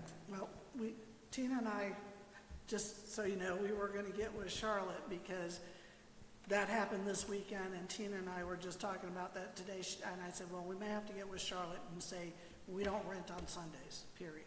Yeah, And just make it Saturday events, or we do Saturday or Sunday, but not both. one event on a weekend. Yes. That's So it. I It's mean, been a handful of times that that's happened. I typically, when I was doing it, I would tell the person having it on a Saturday, you need to make sure it's cleaned up. We don't have staff here. I told the person on Sunday, I can't guarantee you it's going to be clean. Right. So you take it as you get it. Right. So, and basically that's kind of what, now as far as having it on, allowing them to come in on a Friday, if it's a wedding or a birthday party or an anniversary party, they want the Friday, they get charged. yeah. Not-for-profits, no. Based on what you said earlier, though, that AV, they want you for AV, you said one time you've gotten 4 of you pulled. That's not you guys' job description to support an event. I mean, I feel this has got out of control, and listening to all this, I don't support continuing to rent out our government center for parties and weddings and showers and other events. I don't. I hear the comment of should we consider us leasing to an event planner to then lease our spaces out. I mean, that might be easier and not have our town staff be involved in all those things, which you shouldn't be. Your job is not to go support, the different parties that are taking place, or cleaning up after the party, or fixing from the party and all of that. This is got out of control, and I really, myself personally, I don't support continuance of our government center for parties. And I know Charlotte has been told that we actually, by offering this free, are taking business away from people that have venues, that this is what they do. Absolutely. Because it's much easier to give us a call and say, hey, or even for $50, where are you going to go for $50 to rent a venue for a wedding? You're not going to. We've done all the research. We've researched all the cities and counties, and that just is not happening. Whether it's not profit or it's for profit, it's not even for profit. We're not looking to make money. We're looking to upkeep the facility itself. And we are seeing the wear and tear in there tremendously. I was not aware of all the mess and the headaches and so forth, and so I would rescind my suggestion about putting another line item for events and just cancel events. And if I could make a comment, because Harry had a good comment too, is that we are working on the Dow Hall building, that as soon as that is finished, that will be a space that would be over there, and we could develop our application. We'll go through this whole process to set what those rules and regulations are, but that would put it over there at that building away from here for the birthday party things or things of that nature, baby showers that they may still want to have. So just to put that out there, to keep that in mind. Yeah, I think I agree that we would have just the community room and the conference room, and for meetings only, and no events. And then just say, we're in the process of developing another facility for events. It's not ready yet, but at this point, and whatever you have on the books, we're going to have to honor, but book no more events. I suppose that we have to do something of value to make that happen, but. Would you like us, would that be a motion to begin at a certain date, and then we can come back with fees for just the parks? And when we're talking about meeting space, this would be a meeting space for like HOAs and your government entities. Right. And making it a meeting. Nonprofits, Not- right. But Yeah. if it's not profits is gonna be parties. You're No, gonna no, have events. meetings, Meetings. only Only meetings, I'm meetings. saying. Yeah, Okay. I'd say that we would rent out the community room and the conference room, and I guess those are the only two that really are, you know, in the process here, for meetings only, effective, we would honor what's on the books right now, but effective today, we would not book any more events. Honor what's on the books today, but as of today, or if you want to make it if you make it the 1st of June, everybody's going to get shoved in the last couple of weeks. We got to do it now. It's 8:52, nobody's going to know till in the morning, so we make it effective today. So I want to clarify, because I love Karen, the garden club, I love them folks, because I Yeah. know a few of them. But we'll let the Theirs is meetings, a meeting, but it's also an event, because they do decorations, food, it is an event, even though it is a meeting. It is an but their event. meetings, and I think we can probably legislate them into cleaning up better or something to that effect. But an event to me is a birthday party, a wedding, a quinceanera, or, you know, that type of thing, not a meeting that, yes, I know they decorate for their meetings, but they are meetings, so. So we keep it for meetings. Who and decorates for meetings? Say that again? Oh, the garden club. The garden club. The Oh, yeah, garden they club. bring in flowers. They decorate. Not on walls, but they decorate. It's a big, For the regular meetings, Yeah. but flowers. Yeah, each month, if you're a flowers, chairperson, and you have to tablecloths. They have do a beautiful job. Yeah, if you're chairperson for that month, Yeah, so you have to bring. meetings, that's fine. Yeah. I think that's what we need to get back to. Yeah. We can make the conference room available for meetings only. With fees, with Yeah, that's fine. appropriate Right. fees, Right. which we still need to decide, but, So do you want us to bring back, we'll bring back the fee schedule? yes, to bring back with fees. Based on meetings, just on meetings only, and then the parks? Because the parks are gonna be part of that too, as far as the fee schedules. So right now, if we can start with that and just bring back, and you can go over the parks at later. Yeah. What are you thinking? I'd add one more comment, and I'll shut up, I promise. You know, I hate to see the few bad ruin it for the good folks, and that feels like part of where we're headed. I'd encourage you to give your staff a month to come back with maybe a refined proposal. They've heard your position, you're ready to tighten the belt, and I think that's the issue tonight, is tighten the rule up. But, you know, there's nothing wrong with discriminating, strong statement, about people who are not doing what they ought to do, and who are, why would you even let people get into our AV system? Bring your own if you want to use it. But you may still have some good folks that we want to let use or do business with. Sorry, I had to say that. So I'll ask Charlotte, because when I said, should we even have these events? It sounds like you and the staff have already had these discussions. We have, and the reason is, yes, we do have offenders, I guess I should say. However, the big take-home here is we don't have the manpower to Right. maintain. That's what I'm We saying. do not have the manpower to do the reservations, to clean up behind, even if it's just vacuuming the floor. We don't have time because of how quickly they're coming and how rapidly. Yeah. No, we're stretched. Right. And the wear and tear that's happening is I tremendous. would still like to say that, effective today, we make no more event reservations. And we ask staff to come back next month's meeting with a list of recommendations for fees for meetings, keeping in mind that some may be legacy events and come back for those, and we'll address the parks after we get this, over this hurdle. I'll second that. Okay, so we have a motion and a second. Any further discussion from the podium? Can we, I think the comment about let the bad guys hurt the good guys is, because I'm thinking I've been to an event by the Women's Club, you know, and can we narrow in your working through this, narrow down the definition of which events are acceptable? For example, an event by I'm just pulling out of the air here.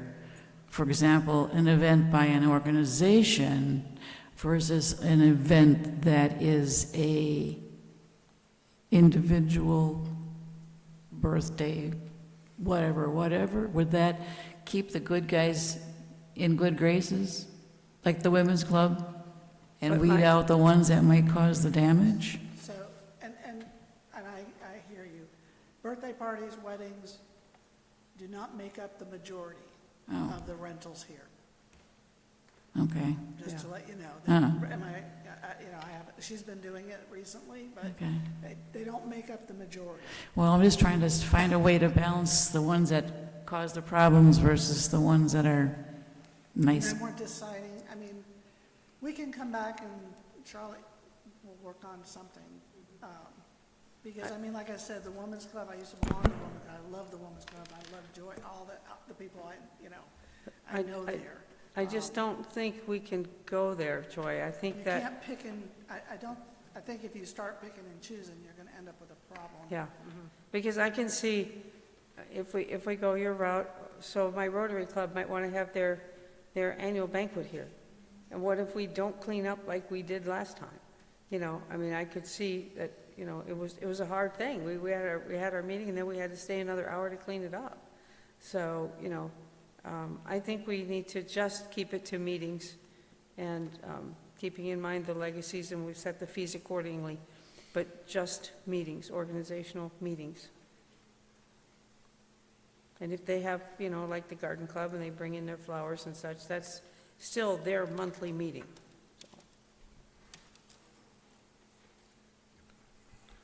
Okay, we'll take it to the audience. Any comments? Bring it back, poll the council.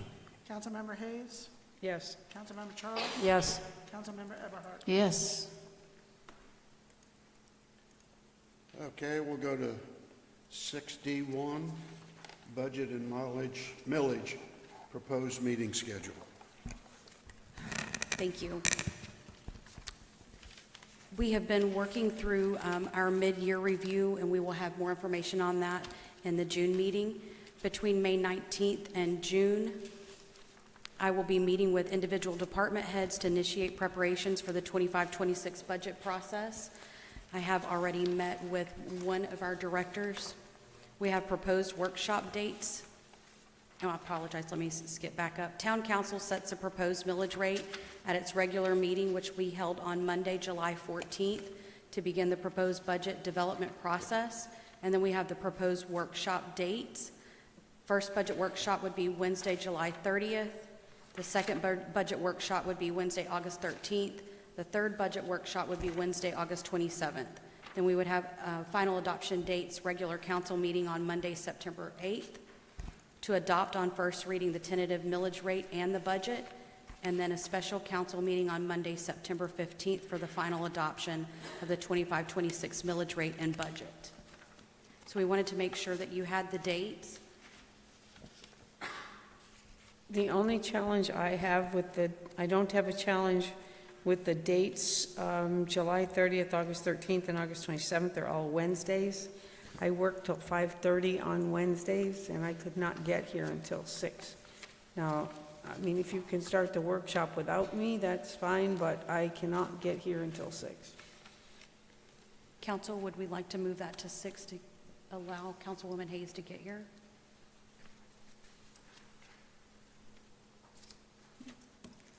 Why is everybody looking at me? Because you're the only one that hadn't nodded yet. Well, I'm fine with that. I would speak up otherwise. Okay. I guess silence is golden down here, we're good. Okay, that was easy. Thank you. Thank you.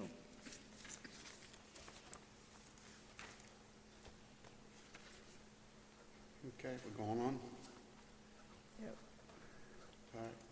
6D2,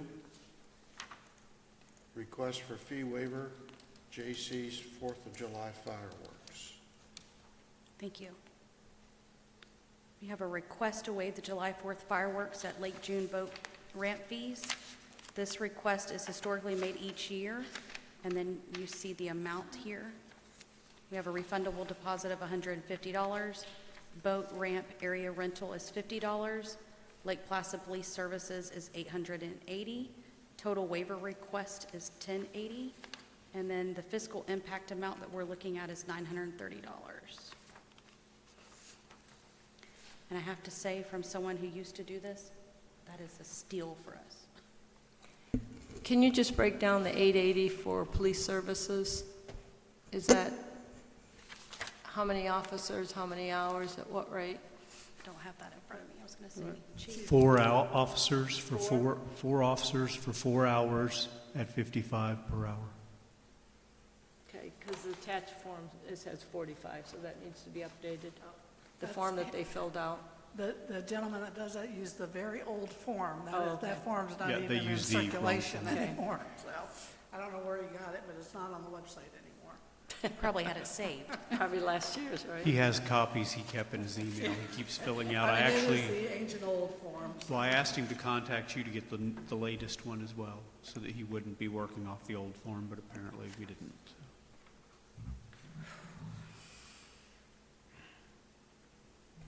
I move that we waive the July 4th fireworks fees of $1,080.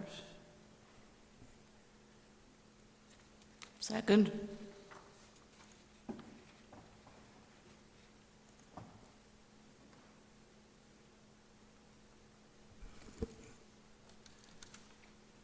We have Joy? Joy, did you second that? Oh, okay. All right, we have a motion and a second. Any other comments from the podium?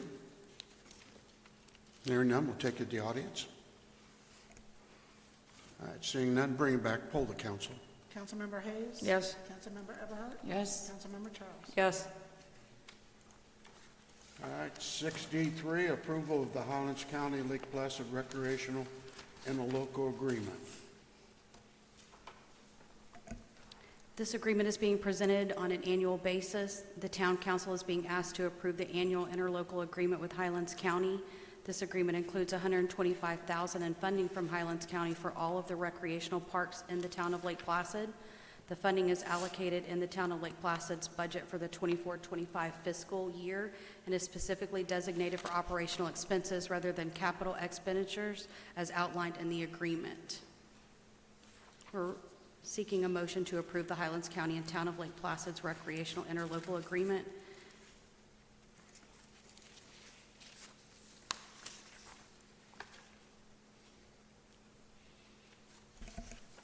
And this has been the same agreement for how many years? A long time ago. Well, they dictate the money, right? So I'll make a motion to approve the Highlands County and Town of Lake Placid recreational interlocal agreement for 24-25 fiscal year. Second. Okay, we have a motion and a second. Any further comment? I just have a question. I was looking at the inventory list of all the parks. Where's Jerry's Park? I Behind the believe police that station. is, Chief, is Jerry's Park by the police department? Right behind the police department building. So the parking lot today, is there an actual park there?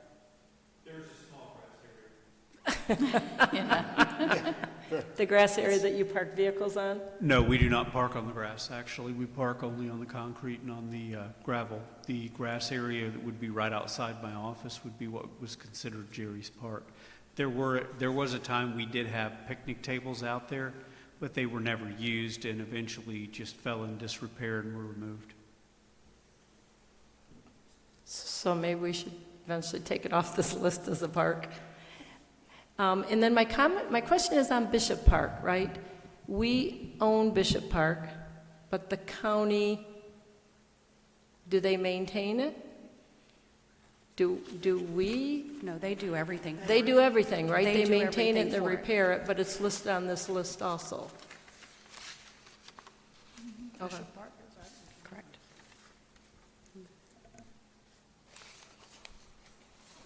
I think the list should be updated to get rid of the shuffleboard codes that were removed like 2 years ago. That was going to be my next Yeah, one, missed right? that one. And, Right on it. Yeah. We did add the new park, Dow Hall, so that's on there. And I'm sorry, what? the Dow Hall Park, make Oh, sure yeah. that got on there. Yeah. We'll take the shuffleboard off. I'll let them know. Why are some of the parks in red print on there? Don't know. This document comes from us from Highlands County, so. Oh, okay. Oh, That- it does? There was a That list we explains gave everything. them, but I don't know why it's in red. Okay. It's just the same ongoing list, unless we add a park or take a park off. There really hasn't, as long as I've been here, any adjustments made to this list, so. Okay. I will find out why red. I don't know why. And then the last one over there to Alan is, you know, there's a number of the Taylor Park, the different addresses, because we get it, right? There's a whole bunch of lots together, but they're calling 111 Grove Street as Taylor Park. I mean, we all know that Serenity is, you know, the different, like there's 4, I think, lots that make up Taylor Park, all on Serenity, they're on there, but then they're also, this is also showing a 111 Grove Street. I believe that's an old address. That was my guess. Yeah, so we can give these changes to them to clean it. The parcel IDs, I think, are the parcel IDs on there. I can go through that and have them, I'll just make sure that Yeah, clean it the up. parcel IDs match the addresses, because there could have been address changes done by Highlands County that the parcel ID will give us the correct address, I guess. Right.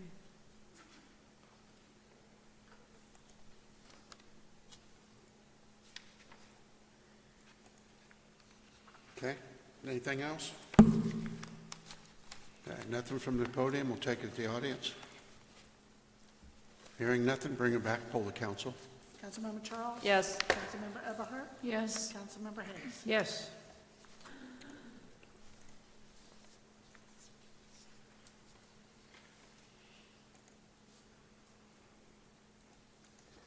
Where are we at now? Okay. 6D4, Town of Lake Placid Planning Agency Board of Adjustments and Town of Lake Placid Regional Utilities.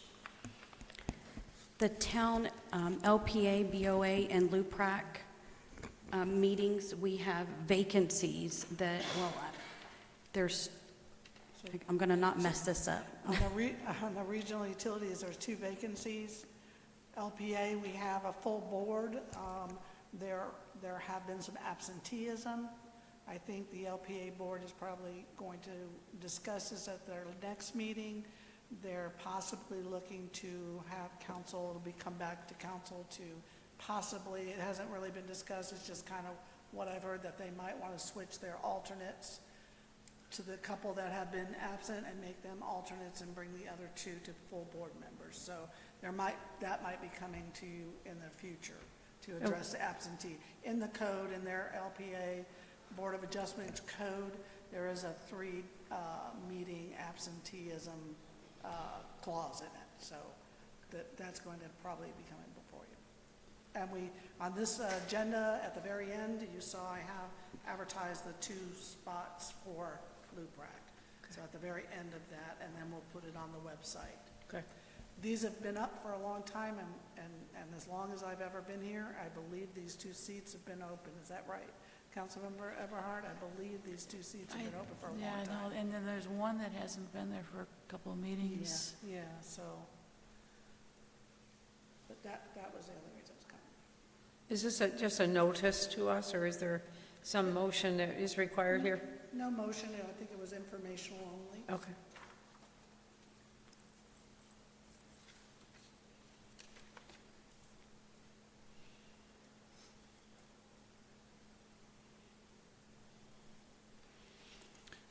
So no action.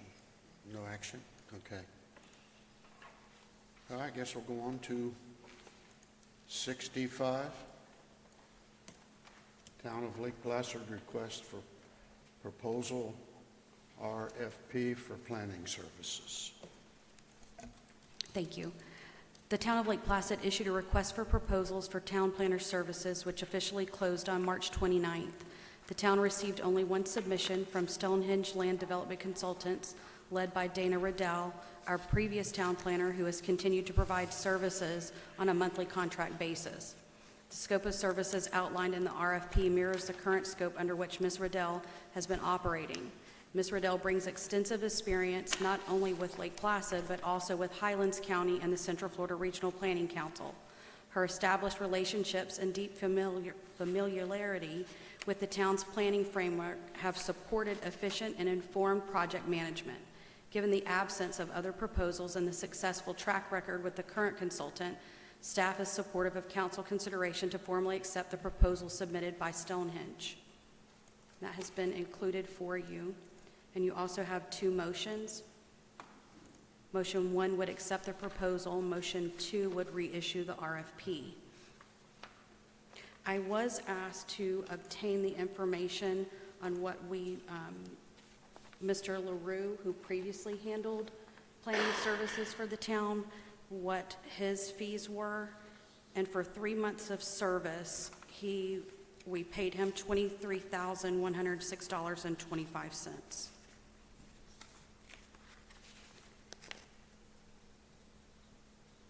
Was there any hours on that, or was that just just pull this payroll record maybe? I pulled the payroll record, and then I'm looking here because it does say, I pulled the interlocal agreement so that I could look at it with you. With the outlined services, professional planning services, it encompassed comp plan amendments, land development regulations, rezoning variances, special exceptions and site plan review, pre-development conferences, meetings as requested by the city, development-related advice in response to inquiries, planning studies and grant preparation, updating the comp plan, 5-year schedule of capital improvements, attend council and planning and zoning board meetings as requested. Then it goes on, and then compensation and method of payment for the performance of any of the services as listed in paragraph 1 of this agreement will be invoiced monthly at the following rates: $125 per hour and $700 per meeting. How much per meeting? Per meeting was $700 per meeting. Thank you. Thank you. You're welcome. You're welcome. And then when we were contracted with the county, it was 30,000. Wait a minute, I think it's 25.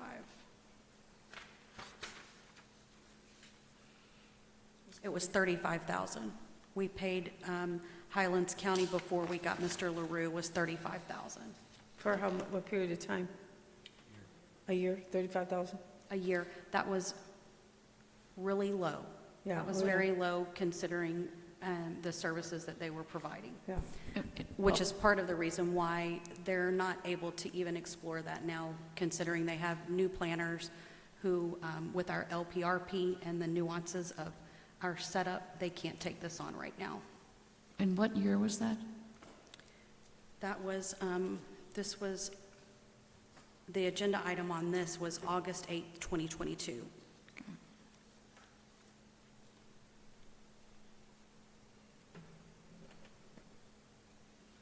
And then it says Highlands County gave notice under the town's planning interlocal agreement that they will not be able to provide all of the required town planning services effective October 1st, 2022. Employment of a new town planner to replace the Highlands County Planning Department. Joe Barber and I met with the county planners and county attorney. The county is willing to continue issuing the zoning review for all single-family residential construction and charge the developer, the owner, the same rate they charge for the same service to the county. There will be no additional fee charged to the town. The county will submit a proposed interlocal planning agreement using same format as in the past, but with the limited services described above, effective October 1st, 2022. And then that's when we entered into an agreement with Mr. LaRue. And after 3 months, my understanding is that it was deemed that it was not cost effective. And then there was a lack of, sometimes the response time was a little delayed. But Yeah, other he than was that, out of he has a town, staff yes. and was efficient. It was like Fort Myers or something. Yes, ma'am, he's in Yeah. Fort Myers. Yeah. And my understanding was he wasn't working full hours either. It was as needed.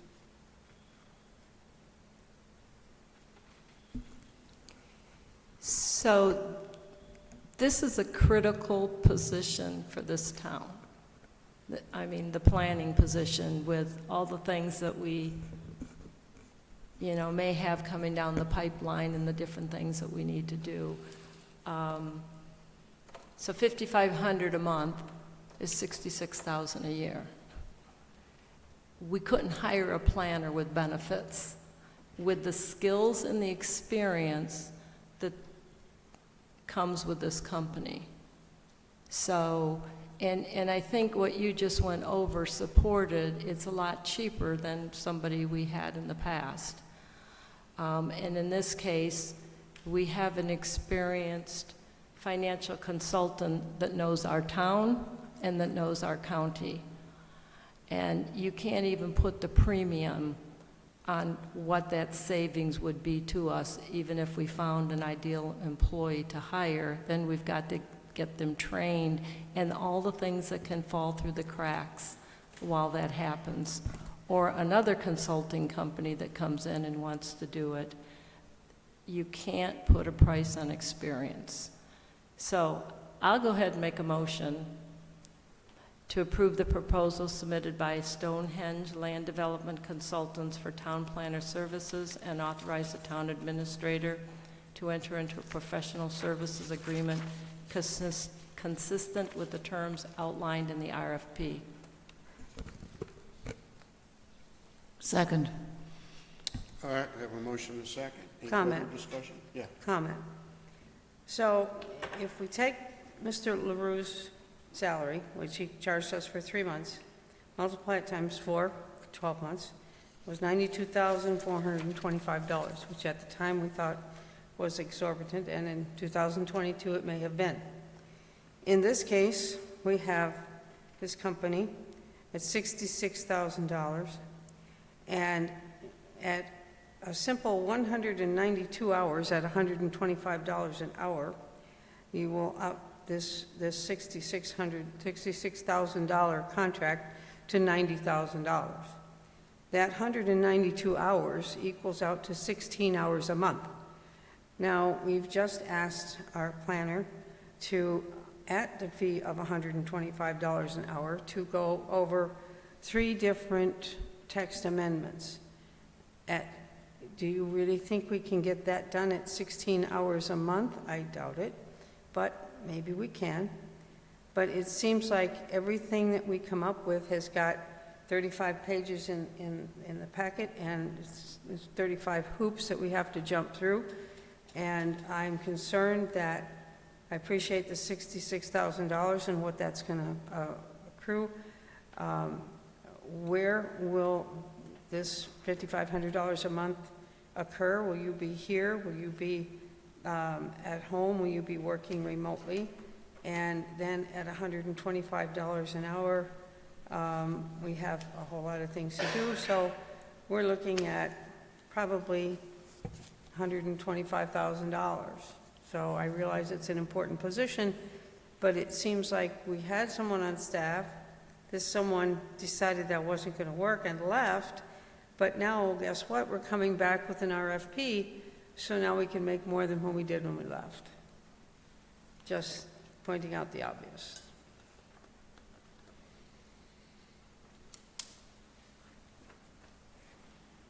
Not saying she's not qualified, that's not my point. Just saying. Okay, any other comments? I think Daniel was trying to say something. Oh, I didn't see her hand. Thank you.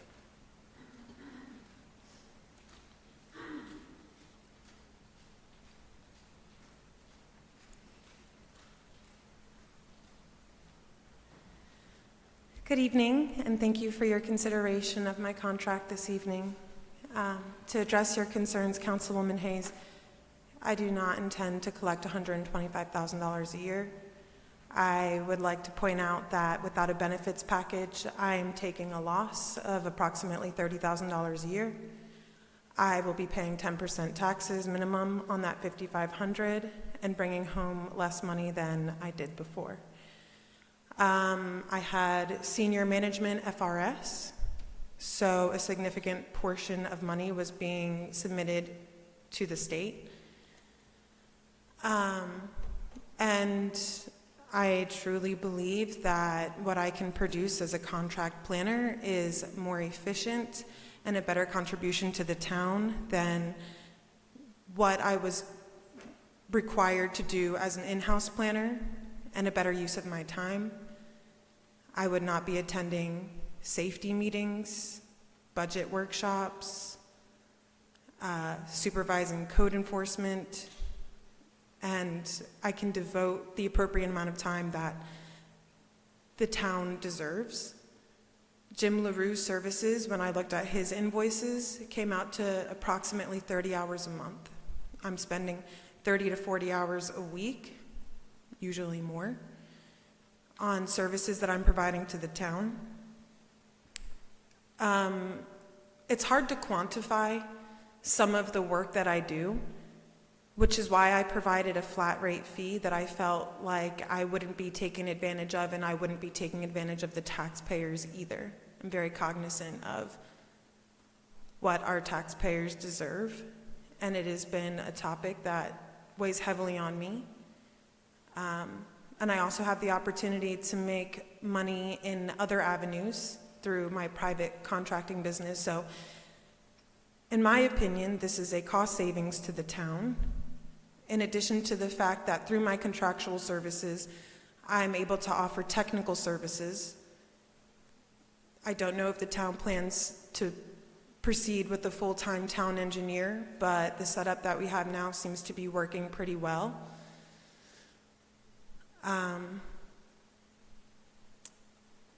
I think ultimately this is a great benefit to the town and to myself. So I thank you for your consideration. I just wanted to address those concerns. And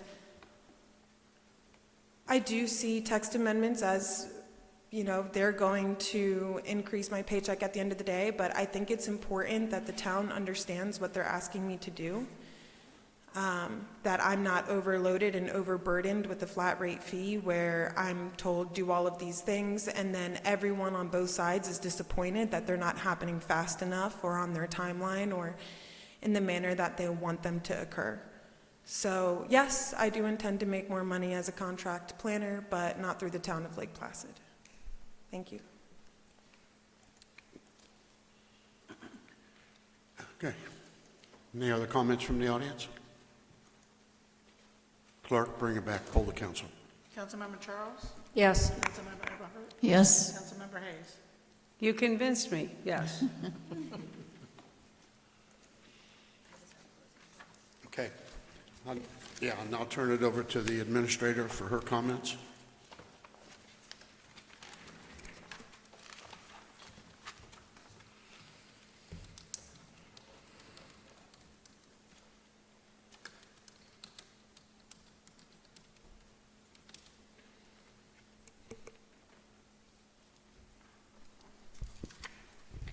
Thank you.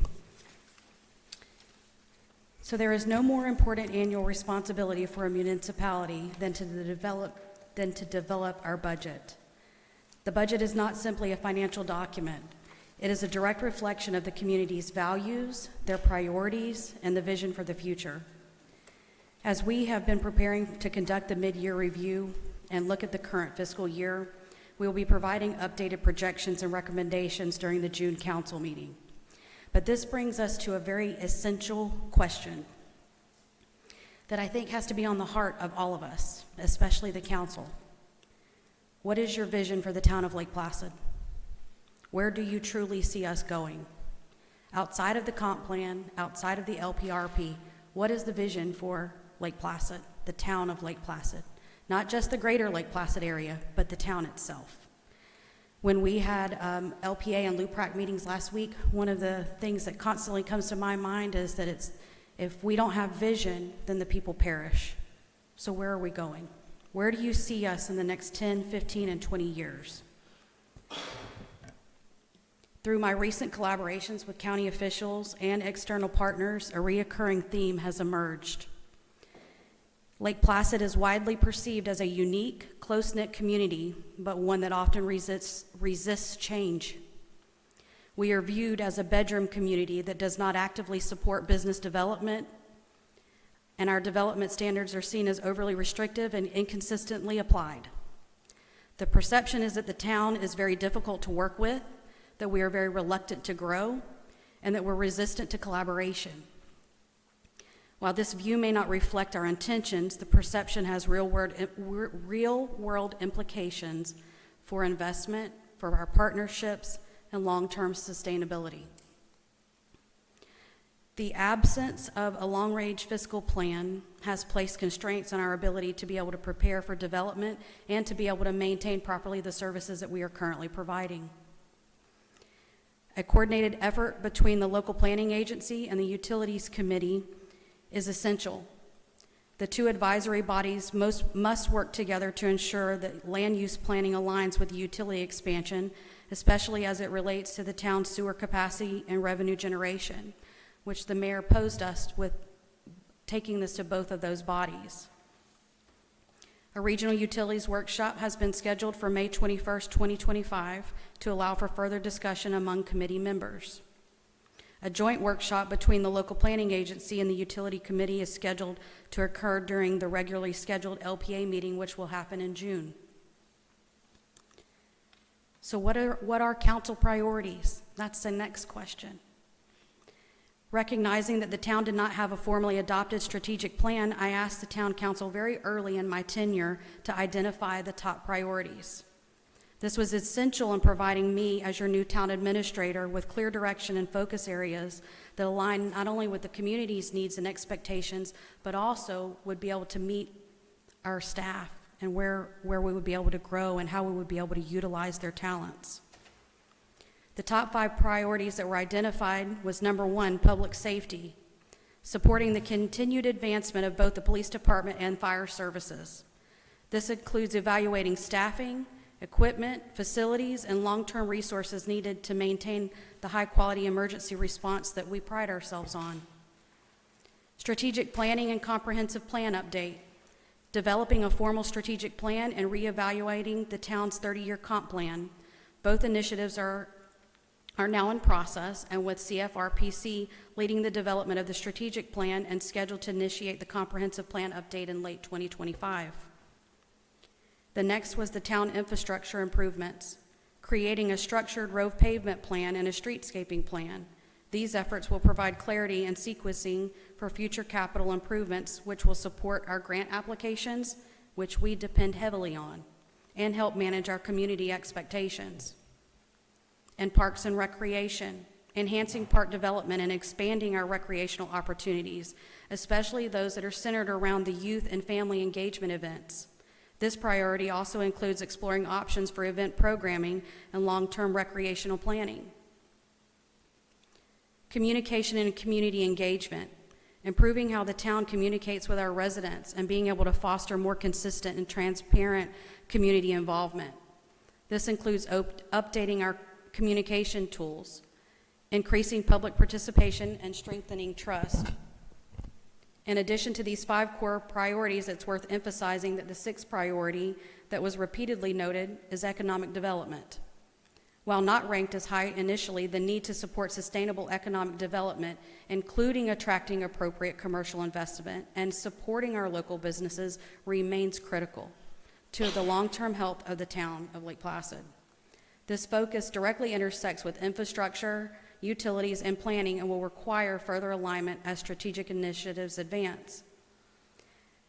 I think we've all heard here that organizational capacity is one of the biggest things that we struggle with right now. My onboarding as town administrator began shortly after the adoption of the 24-25 budget. It has been very difficult to sit here and have a budget that I didn't have input on, that I didn't get to be able to weigh in on and then be responsible for it. And then see that the fact that, as we said, Councilwoman Charles said, that some of our true up for the mid-year, there are discrepancies there that we've had to address internally and be able to look at, things that we would have liked to have planned for. Well, since that time, when I've been working closely with the staff to prepare for the development of the 25-26 budget, this process has revealed a sobering but critical truth that the scope and complexity of the municipal operations in Lake Placid have definitely outgrown the town's current staffing model. Historically, the town of Lake Placid has relied heavily on the dedication of volunteers through advisory boards and committees. While that civic engagement remains valuable, the reality is that today's municipal environment is shaped by increasing regulatory demands, legal complexities, and a rapid community that is changing.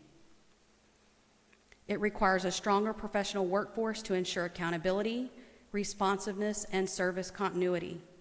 In addition, the town of Lake Placid has experienced significant staff turnover since February. These vacancies have placed a strain on our remaining staff who have been covering essential functions across multiple departments, wearing sometimes 5 to 7 hats. Employee retention has become one of our highest priorities. Compounding this challenge is a competitive employment environment that we face when we have municipalities in the city of Sebring and the city of Avon Park who are able to pay our staff a minimum of $5 more than we can offer. That is a sobering reality that we are facing right now. They also offer a more comprehensive benefit package that make it increasingly difficult to attract and retain skilled personnel. As we move forward with long-term planning, our infrastructure investments, and the regulatory compliance, the need to build organizational capacity will be central to delivering the level of service our residents and businesses deserve. The upcoming budget process will not only reflect the town's operational needs, but it will serve as a turning point in shaping a sustainable and resilient future for the town of Lake Placid. In regards to public safety and the police department, we received most recently the architectural renderings for the proposed police department facility. The staff and I have reviewed it, and we are making our recommendations, and that will go back to Cool and Cobb Engineering tomorrow. Parks and Recreation. In an effort to initiate a meaningful progress toward a town-wide Parks and Recreation master plan, we began initial coordination with Highlands County, which had been exploring the similar needs on a broader scale. The TDC developed a grant application to support the creation of such a plan, and the town submitted a formal application to participate. Following those discussions, the county opted to pursue a countywide initiative that focused on parks throughout all of Highlands County rather than the individual municipal systems, with a focus on tourism generation that would uplift the appearance and the offerings to our local residents. As part of that effort, Lake June Park ranked within the top 10 prioritized parks, with several recommendations that were made to improve the facilities with tourism-enhancing features that would also benefit our residents.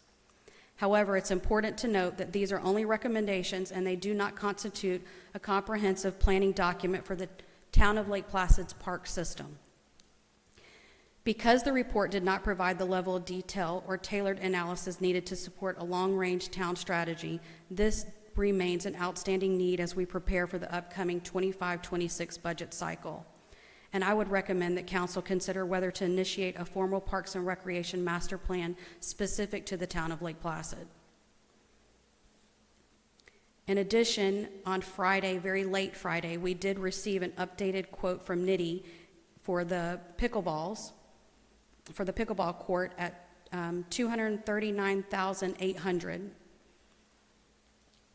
And our town attorney is finalizing his legal opinion right now to satisfy the FERDAP requirements so that we can get that submitted to go out to bid. Once submitted, we will move forward with the FERDAP approval. Community engagement. Our recent community engagement efforts have seen early success, particularly through the CFRPC-led public workshops that are tied to the county's comp plan review and the development of the downtown strategic plan. These workshops have helped establish a foundation for open dialogue with residents and business owners, one that we welcome and we hope continues. And there will be additional opportunities for public input, and we will continue to advance through the remaining phases of the planning process. In June, you will see boots on the ground as CFRPC will have their staff circulating through the town. They will be talking with the businesses. They'll be evaluating the landscape, and they'll be coming back with more information for us. In an effort to broaden our outreach, the town staff developed a community survey using a revised version of questions that had been previously utilized by the CFRPC and another Parks and Recreation plan that they had used. While it was well-intended and designed to fulfill the council's request for a broader community input, a technical glitch allowed some participants to submit multiple responses, and it was pulled. This experience, I believe, highlights the continued challenge of executing engagement strategies without a dedicated budget or the necessary tools for us to have a professional-grade implementation. We did the best with what we had. To move forward constructively, staff have obtained a vetted survey model from the Village of Pinecrest, which has demonstrated effective community feedback results. We are in the process of adapting this model in Laserfish where it can be tracked, and we can also, it will provide all of the documentation that we need to be able to have this accurately done. Once it is finalized, the draft survey will be presented to Town Council for your review and your approval prior to us releasing it for public consumption. Our goal is to develop a reliable mechanism for gathering meaningful public input that will inform both the downtown master plan and other strategic priorities that are directed by Town Council. Our mid-year highlights and budget amendment, as stated, will come in June. However, there are some key things to pay attention to. We did have bank interest revenue. There was a notable increase because of the interest earnings through Heartland National Bank. We also have stated that there was an overlap in positions with high salaries because we had our previous town administrator who also held the role as utilities director. Sorry, my brain is getting tired at this point. I'm typically in bed. And then we also had the town engineer, and we had a grant writer that was in there. There was a lot of overlap with salaries, so you're going to see that there was administrative salaries that contributed. We have discussed grant concerns with trying to ensure that grants align where they need to. We had to get the e-civics platform to be able to help us offset in that area.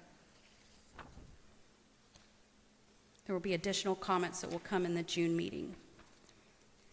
The realities that we face and we've outlined here today underscore the importance of aligning our decisions with the operational capacity of the town and the expectations of the community we serve. While forecasting governmental revenues and expenditures, even a few years out, involves a degree of uncertainty, a budget built on well-reasoned assumptions and planning frameworks can help us identify this. I know that Councilwoman Worley is not here, but she always says, if we fail to plan, we plan to fail. So everybody keeps asking, well, why do you need all these plans? Well, because I'm sitting with previous staff and new staff and asking, what was the plan? What was the roadmap? Where were we going with the utilities? What was happening? And I get a resounding, I don't know.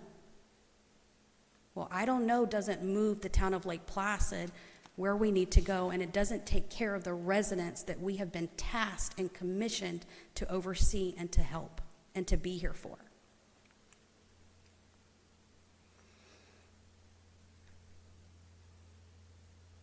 So the work ahead is significant, and the develop of the 25-26 budget is going to be one that probably we all are not looking forward to because it's going to be tough conversations. But I think the only way we're going to be able to move things forward is to have the transparent conversations in the open with the public present so that we can continue to serve them the way that we are supposed to. Thank you.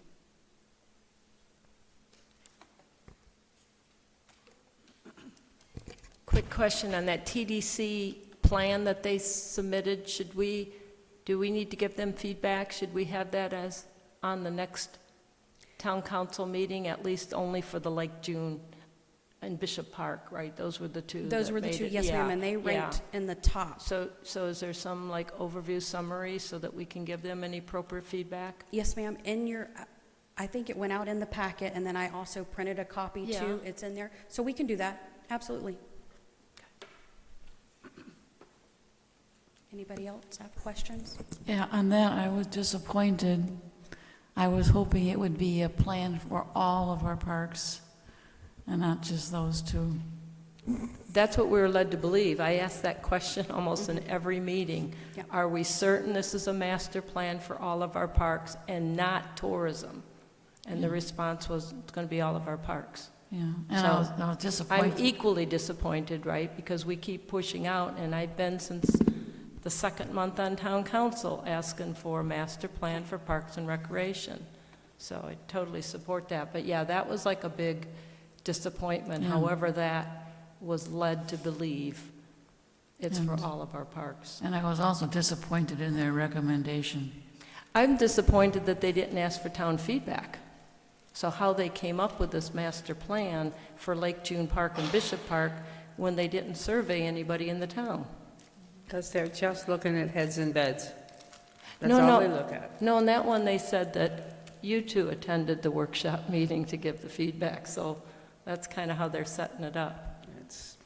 That's their bottom line, is heads and That's beds. tourism, though, they said that was a tourism grant to bring more sports tourism to this area. But I think they're looking for some feedback, so we can give them that feedback. After- We'll let, Deborah's on After that the council, we'll let Deborah do that. She's not We need here. Denver here for that one. She's not here, we'll put her in there.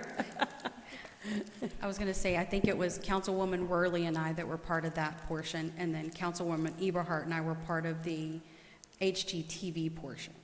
And I think there was one meeting That we with the attended. sports experts that you and I attended. Right, right. Just to clarify. Which is why Deborah Worley needs to be here. TDC. Anything else? Thank you. Thank you. Thank you. Oh, wait, I did have one more reminder. Surviving First Amendment audits and citizen journalist encounters in your town, our First Amendment training. This is a reminder that that will come up July 15th, 16th, and 17th. It's from 8 to 12. Council can attend. You just have to pick a day which one works and let us know, and we'll coordinate. You have to go 3 days? 3 days. You only have to attend one day. Okay. One And- day, but there's 3 days offered. And what are the times of those days? 8 a.m. to 12 p.m., and it will be here at the town hall. You're welcome. I can send that in an email as well. Yeah, thank you. What is that May 21st meeting you mentioned? That is a workshop. Workshop. For what? That's for, correct me, Utilities. utilities RPEC. Oh, and workshop. it's late, one last, the number for the pickleball, the 239,000, what was that for? We received the updated quote from Nitty. Is that just for the court construction? Okay, but you're going out for bids, so that was a budgetary estimate? He updated it because from when he previously gave it to us. So he requested for an update on what it would be now. I think it's up there on my dais, on the dais. I'll show it Do to we have just that one bid? because we haven't gone any further. We just received it on Friday, Oh, okay. So that's updated an amount. update or a bid? It's an updated amount. Updated amount It's not- for we just haven't- the we haven't- court? Correct. Okay. So it's not a bid? No, correct, Eva? I I'm sorry, believe- Eva intercepted on this for me Friday. I believe Nitty is a sole source. That is not probably, that's not going out to bid, that's a sole source. That's my understanding, but We're still trying to piece some of those together, piecing it together. but he is the only one who does pickleball, is my understanding. Oh, I see, it's a single source vendor. That's what I was told. But when you go out for a bid, you might find others, which there are. Correct. Okay. We'll go out. Yes. Okay, Okay, thank you. thank you. All right, any comment from staff? Everybody good? All right. All right, we'll start. Joy, you got any last comments? Okay. Nell? Charlotte, do we know when the police station is going out to bid? I've sent the response to him tomorrow, and then it should be within a week. Should be next week. Okay, thank you. No, that's the only comment. Thank you. Okay. Two quick things. One's informational, as maybe you know or not, but on February 24th, Governor DeSantis signed an executive order to establish a DOGE for the state of Florida, and also that each of his agencies should establish a DOGE. And then March 18th was kind of the first request coming to all the municipalities regarding financial condition. And so this is the kind of the first DOGE request. To no surprise, ours was a non-issue that the staff provided, and Charlotte sent that out. And yeah, my comment was I would think that when we have a letter signed by the mayor going to the governor, that we should just be aware at town council that something like that request came out and then also was responded to. And then, Mayor Holbrook, I have a question for you. A couple meetings ago was where, in order, and I'm just kind of reading the minutes, and I wanted clarification. To enhance communication, Mayor Holbrook announced that all inquiries or issues should now be directed to the town administrator. The town administrator must be involved in all town businesses. I don't think that was intended that we couldn't ask just a question to staff, not on an issue or something. Or if a comment was made in like this meeting, you know, tomorrow I can say, hey, Rachel, you said this, could you clarify? I don't think it intended that we have to go to Charlotte for minor things like that. I want her involved in everything. That was my concern. Okay. I don't want things being done without her knowing what's going on. So we can't ask a question directly to a staff member? Is that what we're saying? It just feels that's inefficient, that I can't just, you know, call Rachel and say, hey, you said this, can you clarify it? I have to write to Charlotte that then go to Rachel to then get back. So that's what I'm not giving direction or anything, but just clarifying when we can talk to staff, or if we can't at all, everything has to come through Charlotte.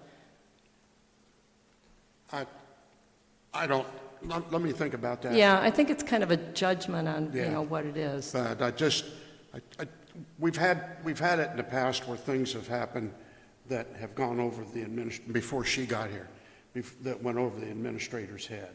And just like I've told everybody in the past, I don't want to find out something secondhand. And the same with her. I want her involved. She can't do her job unless she knows what's going on with everybody. So that was my concern, is just I don't want Rachel or Eva or whatever to have 5 or 6 different bosses. If you got a concern, I'd rather you go to Charlotte and let her take care of it. And maybe it's the word concern or question, so it's just kind of a judgment of, I didn't think it's intended that we can't talk to staff, because that's not an environment I don't think we want to get into, and at the same Again, I'm time, not saying you can't talk to staff. I just want Charlotte involved in, talking to staff. and yeah, or know what you're, at least know what you're talking about. So she'll know to be able to come back with something if she has to, and not be blindsided. That's all.